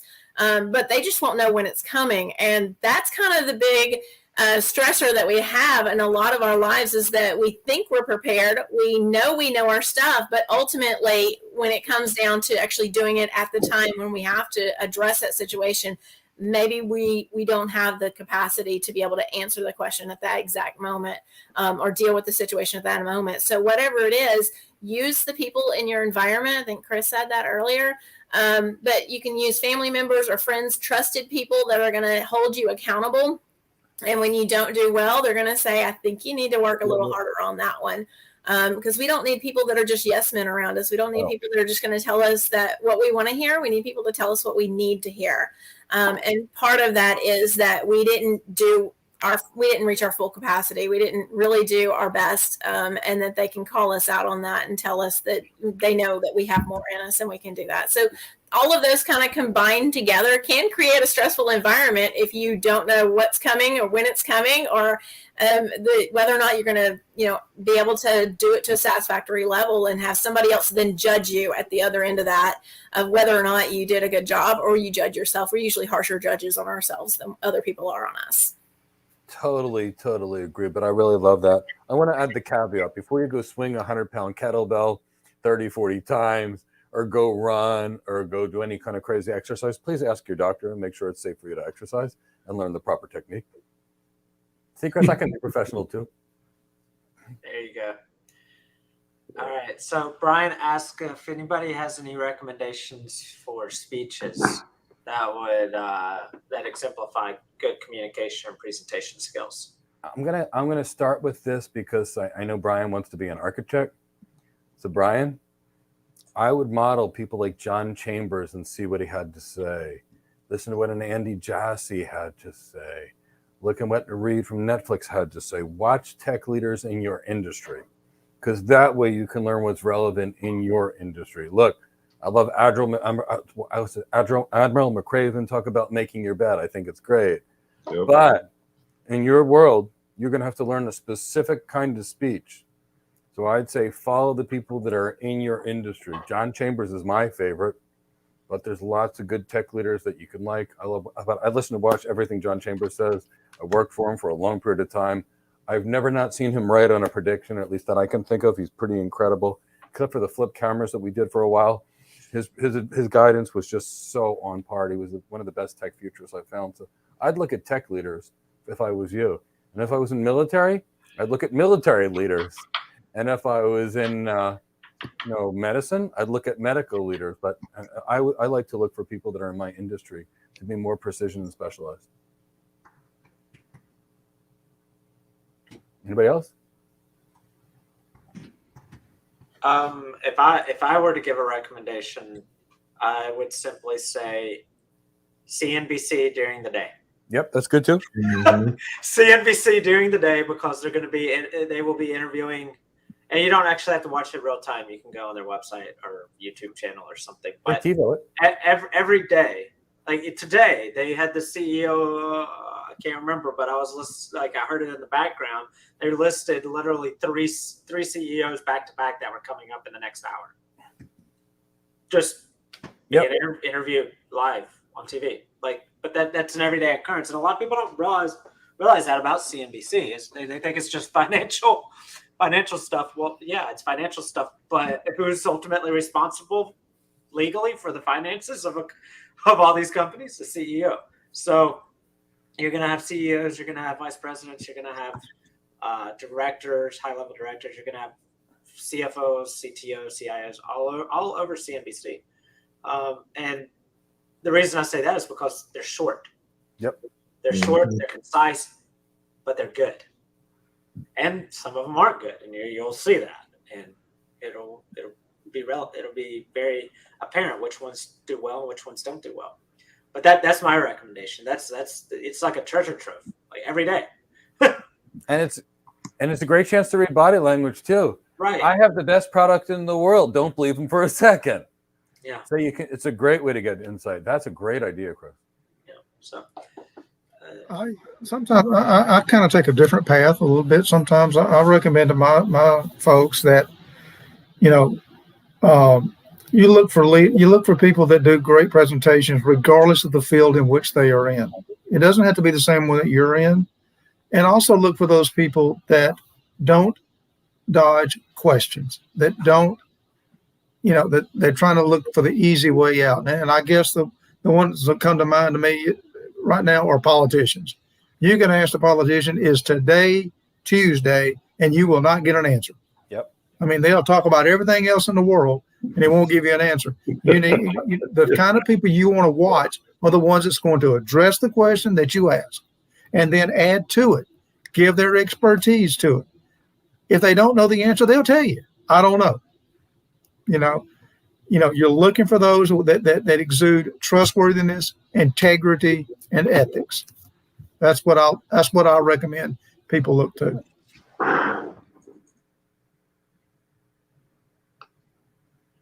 Right. Anybody else want to throw anything before I get to the next one? All right. Let's see. So our next one is Chow.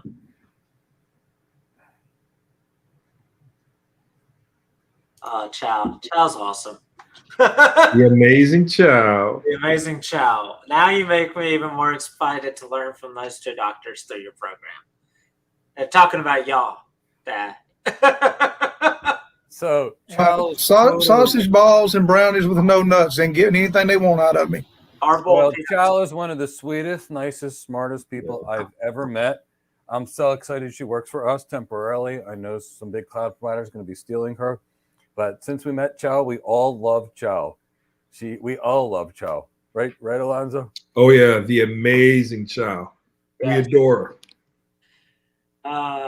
Chow makes Chris and me cry all the time with how pleasant and wonderful she is. Oh, yeah. So let's see. Next question. Here we go. This one, it looks like it's for you. Here's another one. So Collins, I know, Dad, you're a James Bond fan. Collins is like a James Bond kind of guy. Exactly. How do you deal with the situation of people taking advantage of your emotions or your willingness of doing the job? All right, let me get this in my head here. How do you deal with people taking advantage of your emotions or your willingness of doing the job? Okay. First of all, Chris, you know me. If someone's going to come after me and try to take advantage of me in any type of situations, I'm going to call them out. We're going to have an understanding right then and there. Okay. Because when people try to do that, to me, they're questioning my integrity, they're questioning my ethics, and they may even get to my morals sometimes if I can still find them. But anyway, but the willingness of doing the job, and I tell you what, if you're not all in, if you're not all in and wanting to do the job that you're hired to do, and you're not all in and learning and try to better yourself, I encourage you to find organizations to go to work for. One of the questions that I suggest that you ask in your interview when you have the opportunity is, what opportunities do you provide your employees to grow, to expand, to learn, to continue to grow? And if they come up and say, well, we don't do that, or they come up with some off-the-wall answer, the door is where I'm going. Because if you don't have the opportunity and you don't have the willingness to do the job, and people aren't going to let you do that, you're in the wrong place. You got to work with people that have integrity. You got to work with people that are going to let you grow and encourage you to grow. When I hire people, folks, when I was in a position of doing that as a chair of a department, the type of people that I hired people that everybody else wanted. And I knew from the point I hired them, and I told them, you're not going to be here forever. You're too good for that. All right.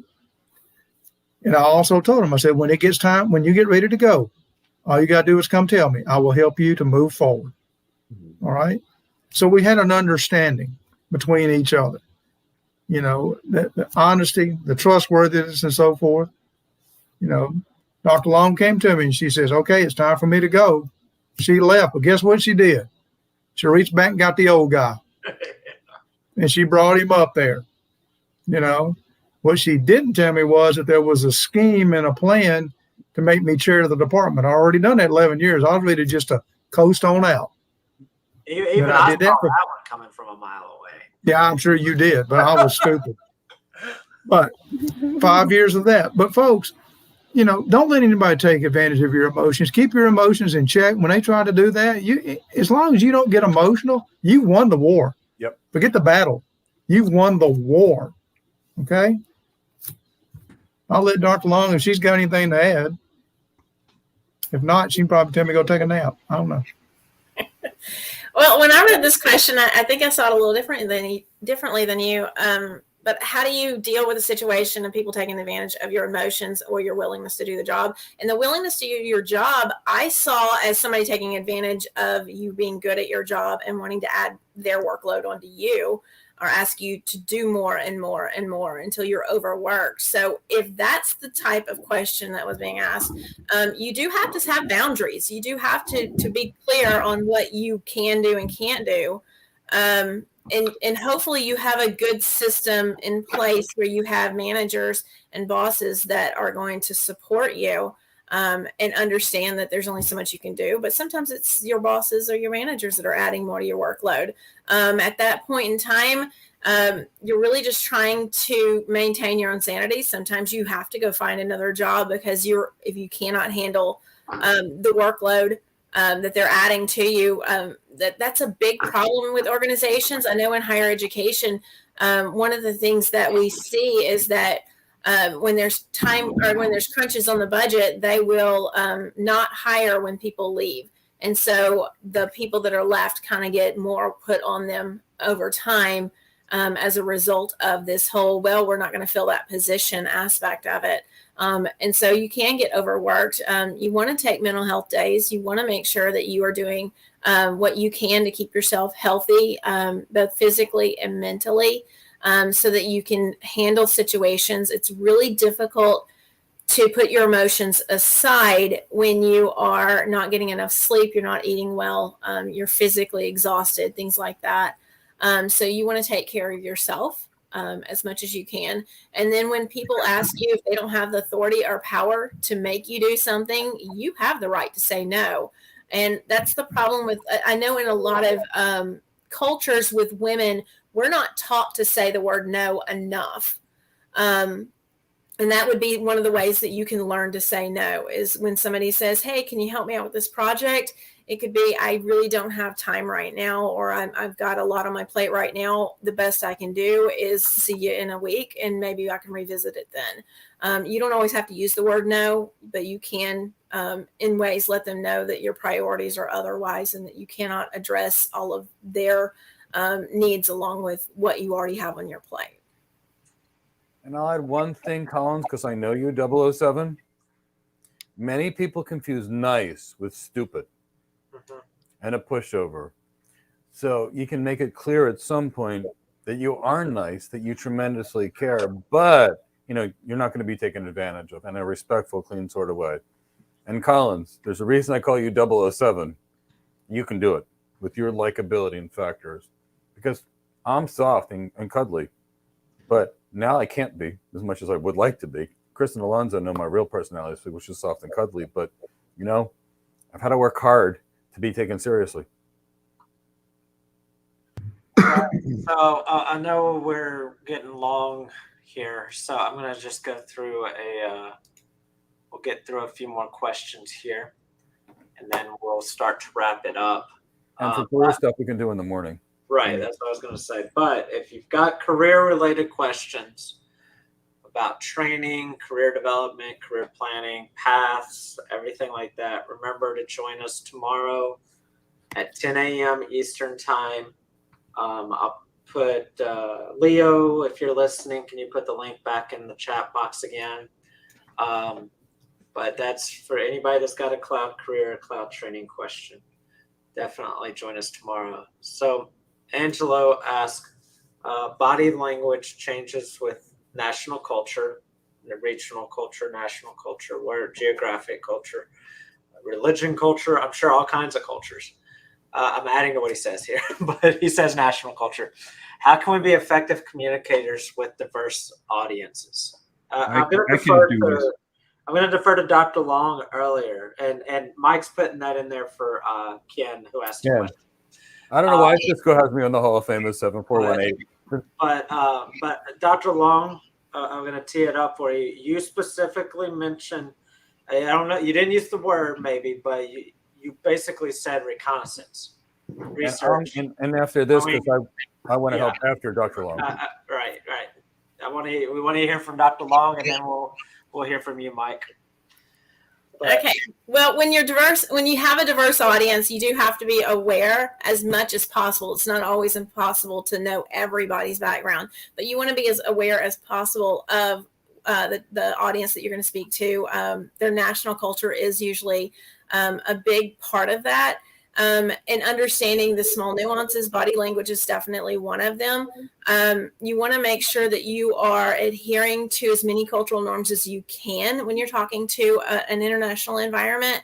But ultimately, when you are face to face in a certain culture, for example, if you're giving a speech and you are in Ireland at that time, then the predominant culture is of that Irish descent. And so you would use the body language that's appropriate for that culture, because you cannot necessarily make sure you are in an approval for all the different cultures that might be in attendance necessarily. If it's a smaller group, it's a lot easier to do that.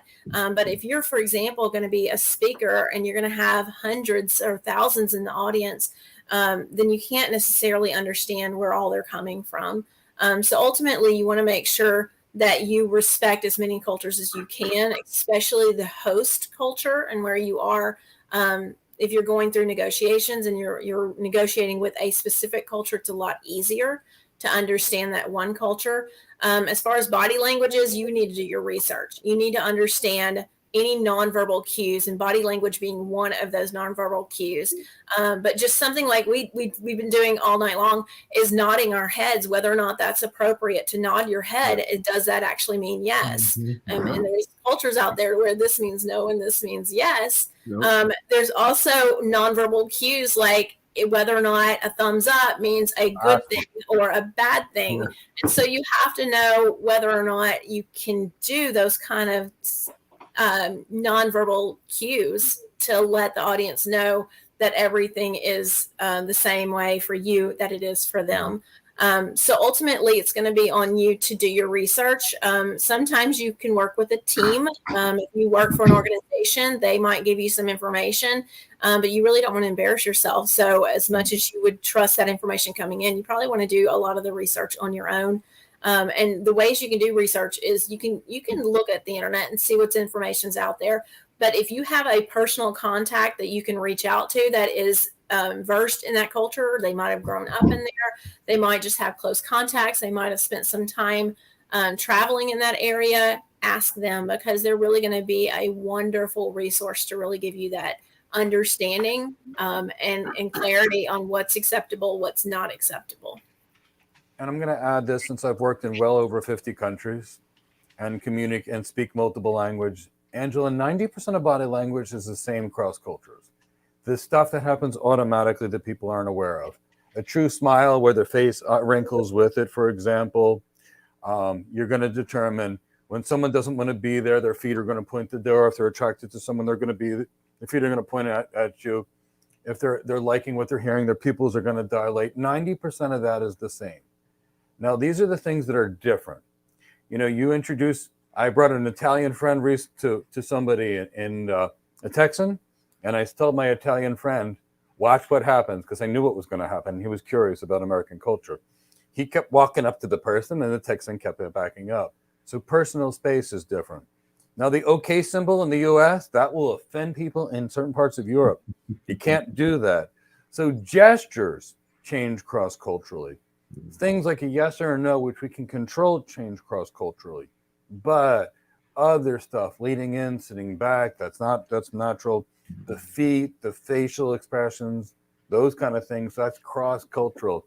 There was a really good group of people, Barbara and Alan Perthiesi. I think they were from England. They moved to Australia. They studied cultures. They went everywhere as far as the Maasai tribe. And they were seeing that no matter where you were in the world, the gestures were different. The meanings of the gestures, but the body language is almost the same. Now, some places have less leakage. Like you get into a meeting in England or Scotland and everybody's so polite. And you got to read in your body language to see if it was a good meeting or a bad meeting, because everybody's polite. So that's up to you. But body language, for the most part, is the same, Angela. But those gestures and things, totally different. Totally, yeah. All right. I'm going to put this one up here, but I'm going to start off with the answer, and you tell me if you guys feel like there's a need to go past this answer. How do you deal with romance in the workplace? Me as the HR guy is saying, whatever the rules say, do the rules. Yeah. But if you're trying to get in a relationship, don't do it. No. Do not poop where you eat. Right. But as don't try to make romance happen. Don't do it. I've seen that stuff crash. If for some reason it happens, follow the rules. That's my. That's about the best way. Don't date the boss. Don't have a romance at all. And obviously, this is not saying if you're in a multi-department, like large-scale organization, you can't date someone 15 departments away from you. That's different. But don't date in your department. Don't date in your line of. Don't date in your silo. Don't stay far away from that if you can. Dr. Johnson, Dr. Long, you feel like there's a need to go any further on that one? Well, no, there's not a need to go any further on that. But here's your problem. If you look at a lot of employee manuals, they're not crystal clear. A lot of times they'll say, it's not encouraged or something. Well, you got some people who take that as, okay, I can do what I want to do. I'm 100% like, just stay away from it. Yeah. I had a professor one time no, I did not. I'd never hired him because the committee wanted to hire him and I shut him down. In my discussion with him, his question, I said, do you have any questions? He says, yes. Can I date students? I said, excuse me? And he said, can I date students? And I said, no. And he said, wow. I'm not talking about the ones in the College of Business. I'm talking about like education. I said, no. I'm going, what part of no do you not understand? And he kept going on. And finally, we got through with the conversation. The committee was all excited. And I said, keep looking. Here's your cookie. I'm not bringing that on. I am not. I'm not dealing with that. No. We got enough problems, folks. When you're in a leadership position, you just got enough problems. You don't need to deal with that. But make your policy clear. Just say, no, you cannot do this. Don't say it's not encouraged. or one person will have to move to another department. Right. No. That gets No means no. Yeah. It's just, how many ways are you going to ask me the same question? No, obviously no. Cookies. That's why I have a Cookie Monster cookie jar, but I do like the Cookie Monster. Well, I added in that. I'll tell you from a personal perspective. Me and my wife worked in the same company. I mean, we were in a relationship before we were working, so that it's not like it happened after we were working.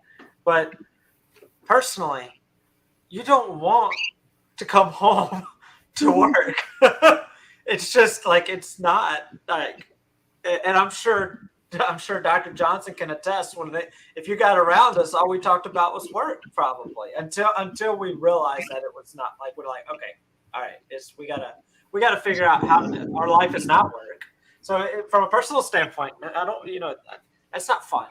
It's not fun, but that's personal. Anyway, I don't recommend it, Anakin, and because you break up, what happens then? How's that the attitude's going to affect the cohesion of the team? People will start taking sides. It'll get cliquish. Production is going to be out the window. He say, she say, and it will definitely spill over into other departments. And your reputation is not exactly it's going to be circling the drain. And Ken put something in here that the policies are ambiguous and not concise. Who writes it? Inexperienced lawyers? No, very experienced lawyers. Because the more ambiguity you have, the more legal opportunities they have. Anyway, I was just going to say that, Chris. I saw that. So all the men have spoken on this. Dr. Long, would you like to share your... I believe the question was worded, how do you deal with the romance in the office? Yeah, it was, how do you deal with it? You don't deal with it. You just prevent it. Exactly. I would say that probably the concerns is that you're inviting emotions into the workplace, and we have advised you to try not to do that. So it would kind of be counterproductive in that way. If you're in a position to where you have to deal with people that are in a romantic relationship and you are not part of it you're working in the same environment, it can be add stress to those other aspects of the job for the other people that you work with. So it's just not advisable that you would encourage in a work environment yourself or anybody else. But how do you deal with it? And for the most part, if you're already in the relationship, it's one of those that you're probably not going to break up just for the job. It might be that you would consider at least one of you or both of you finding other employment to keep things as best as you can for the company, for each other, for your relationship. All of that collectively. If it's going to go somewhere, then you may not want to work in the same environment. Not everybody can work in the same environment with somebody they're romantically involved with. So you just kind of want to know kind of where you stand if you're one of the parties in that relationship. But I'm with the guys on this one. Try to avoid romance in the workplace at all costs if you can. Yeah, the fun part about mine was when Alex became my boss. That was fun. I'm all experienced about that. At home and at work. That's what happened. He was already your boss. Yeah, it's like okay, this is cool. I know how to handle this. We worked together where she was my boss. We worked together where she was my boss, and then we came home and she was my boss. Yeah. So I had no control then, but I loved working with her. But it was a nightmare in the company, and don't recommend that to anyone. Yeah. It's just someone else put it in there. And Dr. Long mentioned emotions, but conflict of interest inherently there will become conflict of interest at some point. And then you're going to deal with the perception, and as we all know, perception is reality.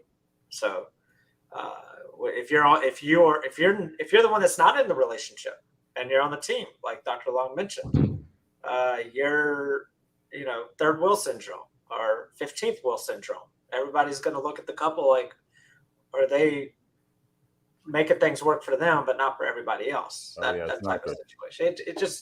It invites lots of questions. Webs.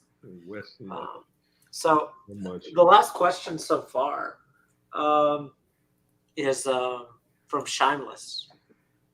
How do you deal with the people who will not take responsibility whenever they make a mistake or are not willing to say sorry? I personally fire them immediately because they don't belong on my team, and here's why: they're a cancer.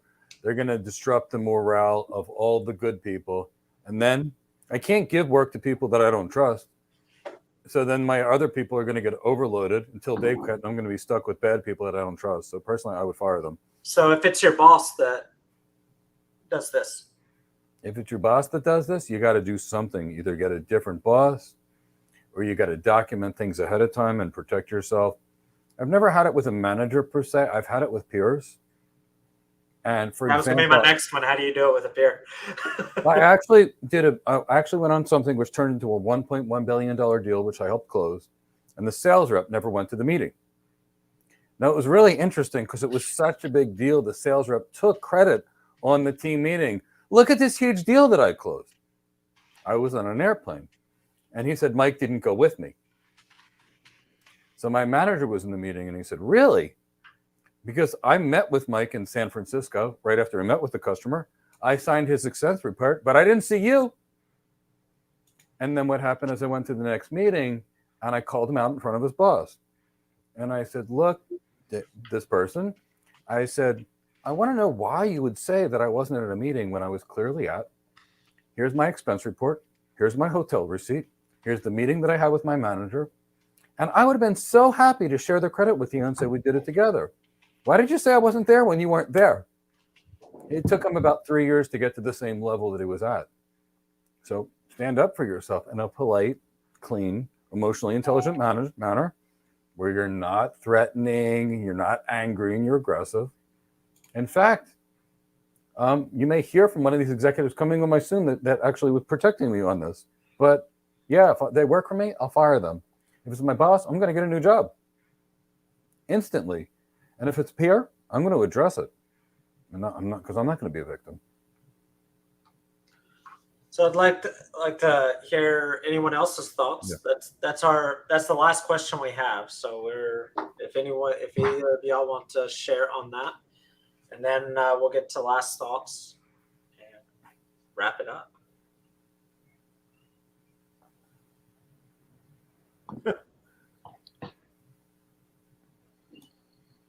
I think you summed it up pretty good, Mike. Yeah, and one thing that I'm not proud of in my youth, I did this thing one time, and I'm not proud of it. I worked in a team, and there was one person who kept taking credit for all of our work. And he never knew how it worked. So me and the other people on the team fed him bad information. So he presented, he'd make a fool out of himself and everybody. And then we actually presented the real answer. But I don't recommend that. And it was a mistake that I felt bad about for about 20 years ago. We all look back and Dr. Johnson seemed to enjoy that. I think he's got some. The first thing that comes to my mind when I'm thinking about this is Equalizer, but Dr. Johnson knows what I'm talking about there. But anyway, so I'm going to wrap it up here. I want to thank everybody for joining us, and obviously Mike will be the last person to wrap it up. But if Dr. Johnson and Dr. Long would, if you've got any last thoughts that you want to share with us about communication skills and how they're important to the individual's career, please share those with us, and then we'll let Elonzo say some last words as well. Well, I'm going to wrap it up with something that I started with at the very beginning. And I don't think this can be said enough. That communication is the most important skill that any individual must have to be successful. And you add another word to that, effective communication. We got a lot of people that can talk. We got a lot of people that can say a lot of things. We got a lot of people don't have any idea what they're talking about. But you got to be able to effectively communicate. You must be able to control your emotions. You've got to have integrity. You've got to be honest with your communication. And just like anything else, for you to be good at it, practice, practice, practice. And I'll leave it at that. I was going to say, one of the things that we get nervous about doing is asking for favors from somebody like a boss or somebody that we may not know personally. And one of the best ways of communicating when you're asking somebody to do something for you or to help you out with something is to do that face to face. We don't always know the other person very well, and it gives us a sense of that genuality that we were looking for. But it also is harder for somebody to look in your face and tell you no, they won't help you.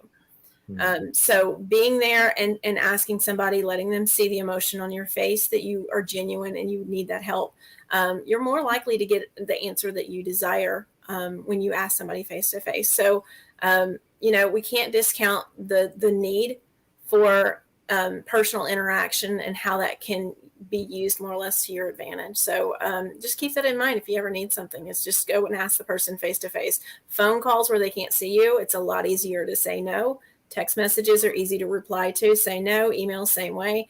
But ultimately, if it's something important enough to you, go and ask face to face and see what you can get then. Yep. Elonzo, any last words? Yeah, definitely. When it comes, I guess I want to lend to supporting your communication and dealing with stressful situations.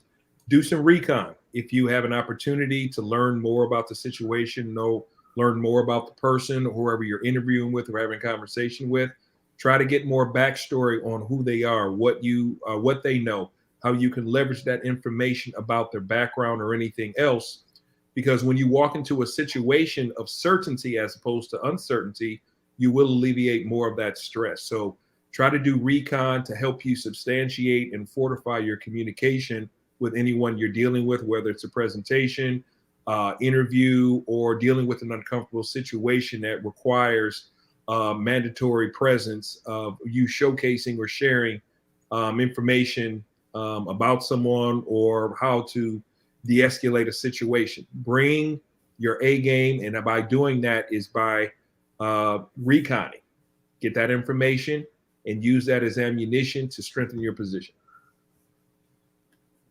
All right. And last but not least, Mike, we'll let you share your last finish word. on Elonzo. Everybody must read this book, The Art of War. It used to be mandatory reading in MBA programs before they got soft. Here's the thing. Know yourself, know your enemy, and never fear the results of 1,000 battles. Know yourself and not your enemy. For every win, there will be a loss. Know your enemy and not yourself. For every win, there will be one loss. Don't know yourself, don't know your energy. You will always lose. One other quote from this, which Elonzo was referring to: win first and then go to war. Plan it. Go through everything. Build your contingency plans. Build your backup to your contingency plans. When all else fails, adapt, improvise, and overcome. In the end, you're going to get there. Now, I know I'm supposed to be Mr. CEO and talk about all the things we have coming up, so I'm going to do it for 30 seconds. Tomorrow morning, I'll be answering questions for 2 hours straight. Dr. Johnson talked about getting people to answer questions. I do it 2 hours straight all the time and give the most straightforward, blunt, although they're emotionally intelligence answers. So there's that. On Thursday, we have our How to Get Your First Cloud Architect Job webinar. Please join us. Cloud architects, cloud engineers, you can ask me questions. I'll do anything I can to help you get hired. Join us in the completely free AWS Certified Solution Architect Associate Bootcamp. We've got that coming along with the AWS Networking Bootcamp. Follow us on LinkedIn. You'll hear from Ivan Tamba, one of our students who was working as a waiter that's now a solution architect with AWS. 6 months later, he's going to share his background. My good friend Alvin DaCosta, VP over NVIDIA. We come up together. We work together. We each got promoted together. He's going to share about experiences of building your tech career. And lastly, take advantage of the fall sale. The coupon code is 30FALL. And for those of you like me that like the phonetic alphabet, it's 30 Foxtrot Alpha Lima Lima. And we want to make it as clear as possible. So I hope you had a good time tonight. I'm sure I'll see so many of you in class because so many of you are my students. I'll see so many of you tomorrow asking questions, which we'd love to answer, and hope to see lots of you on Thursday. Take care, everyone. Bye, everybody. Bye.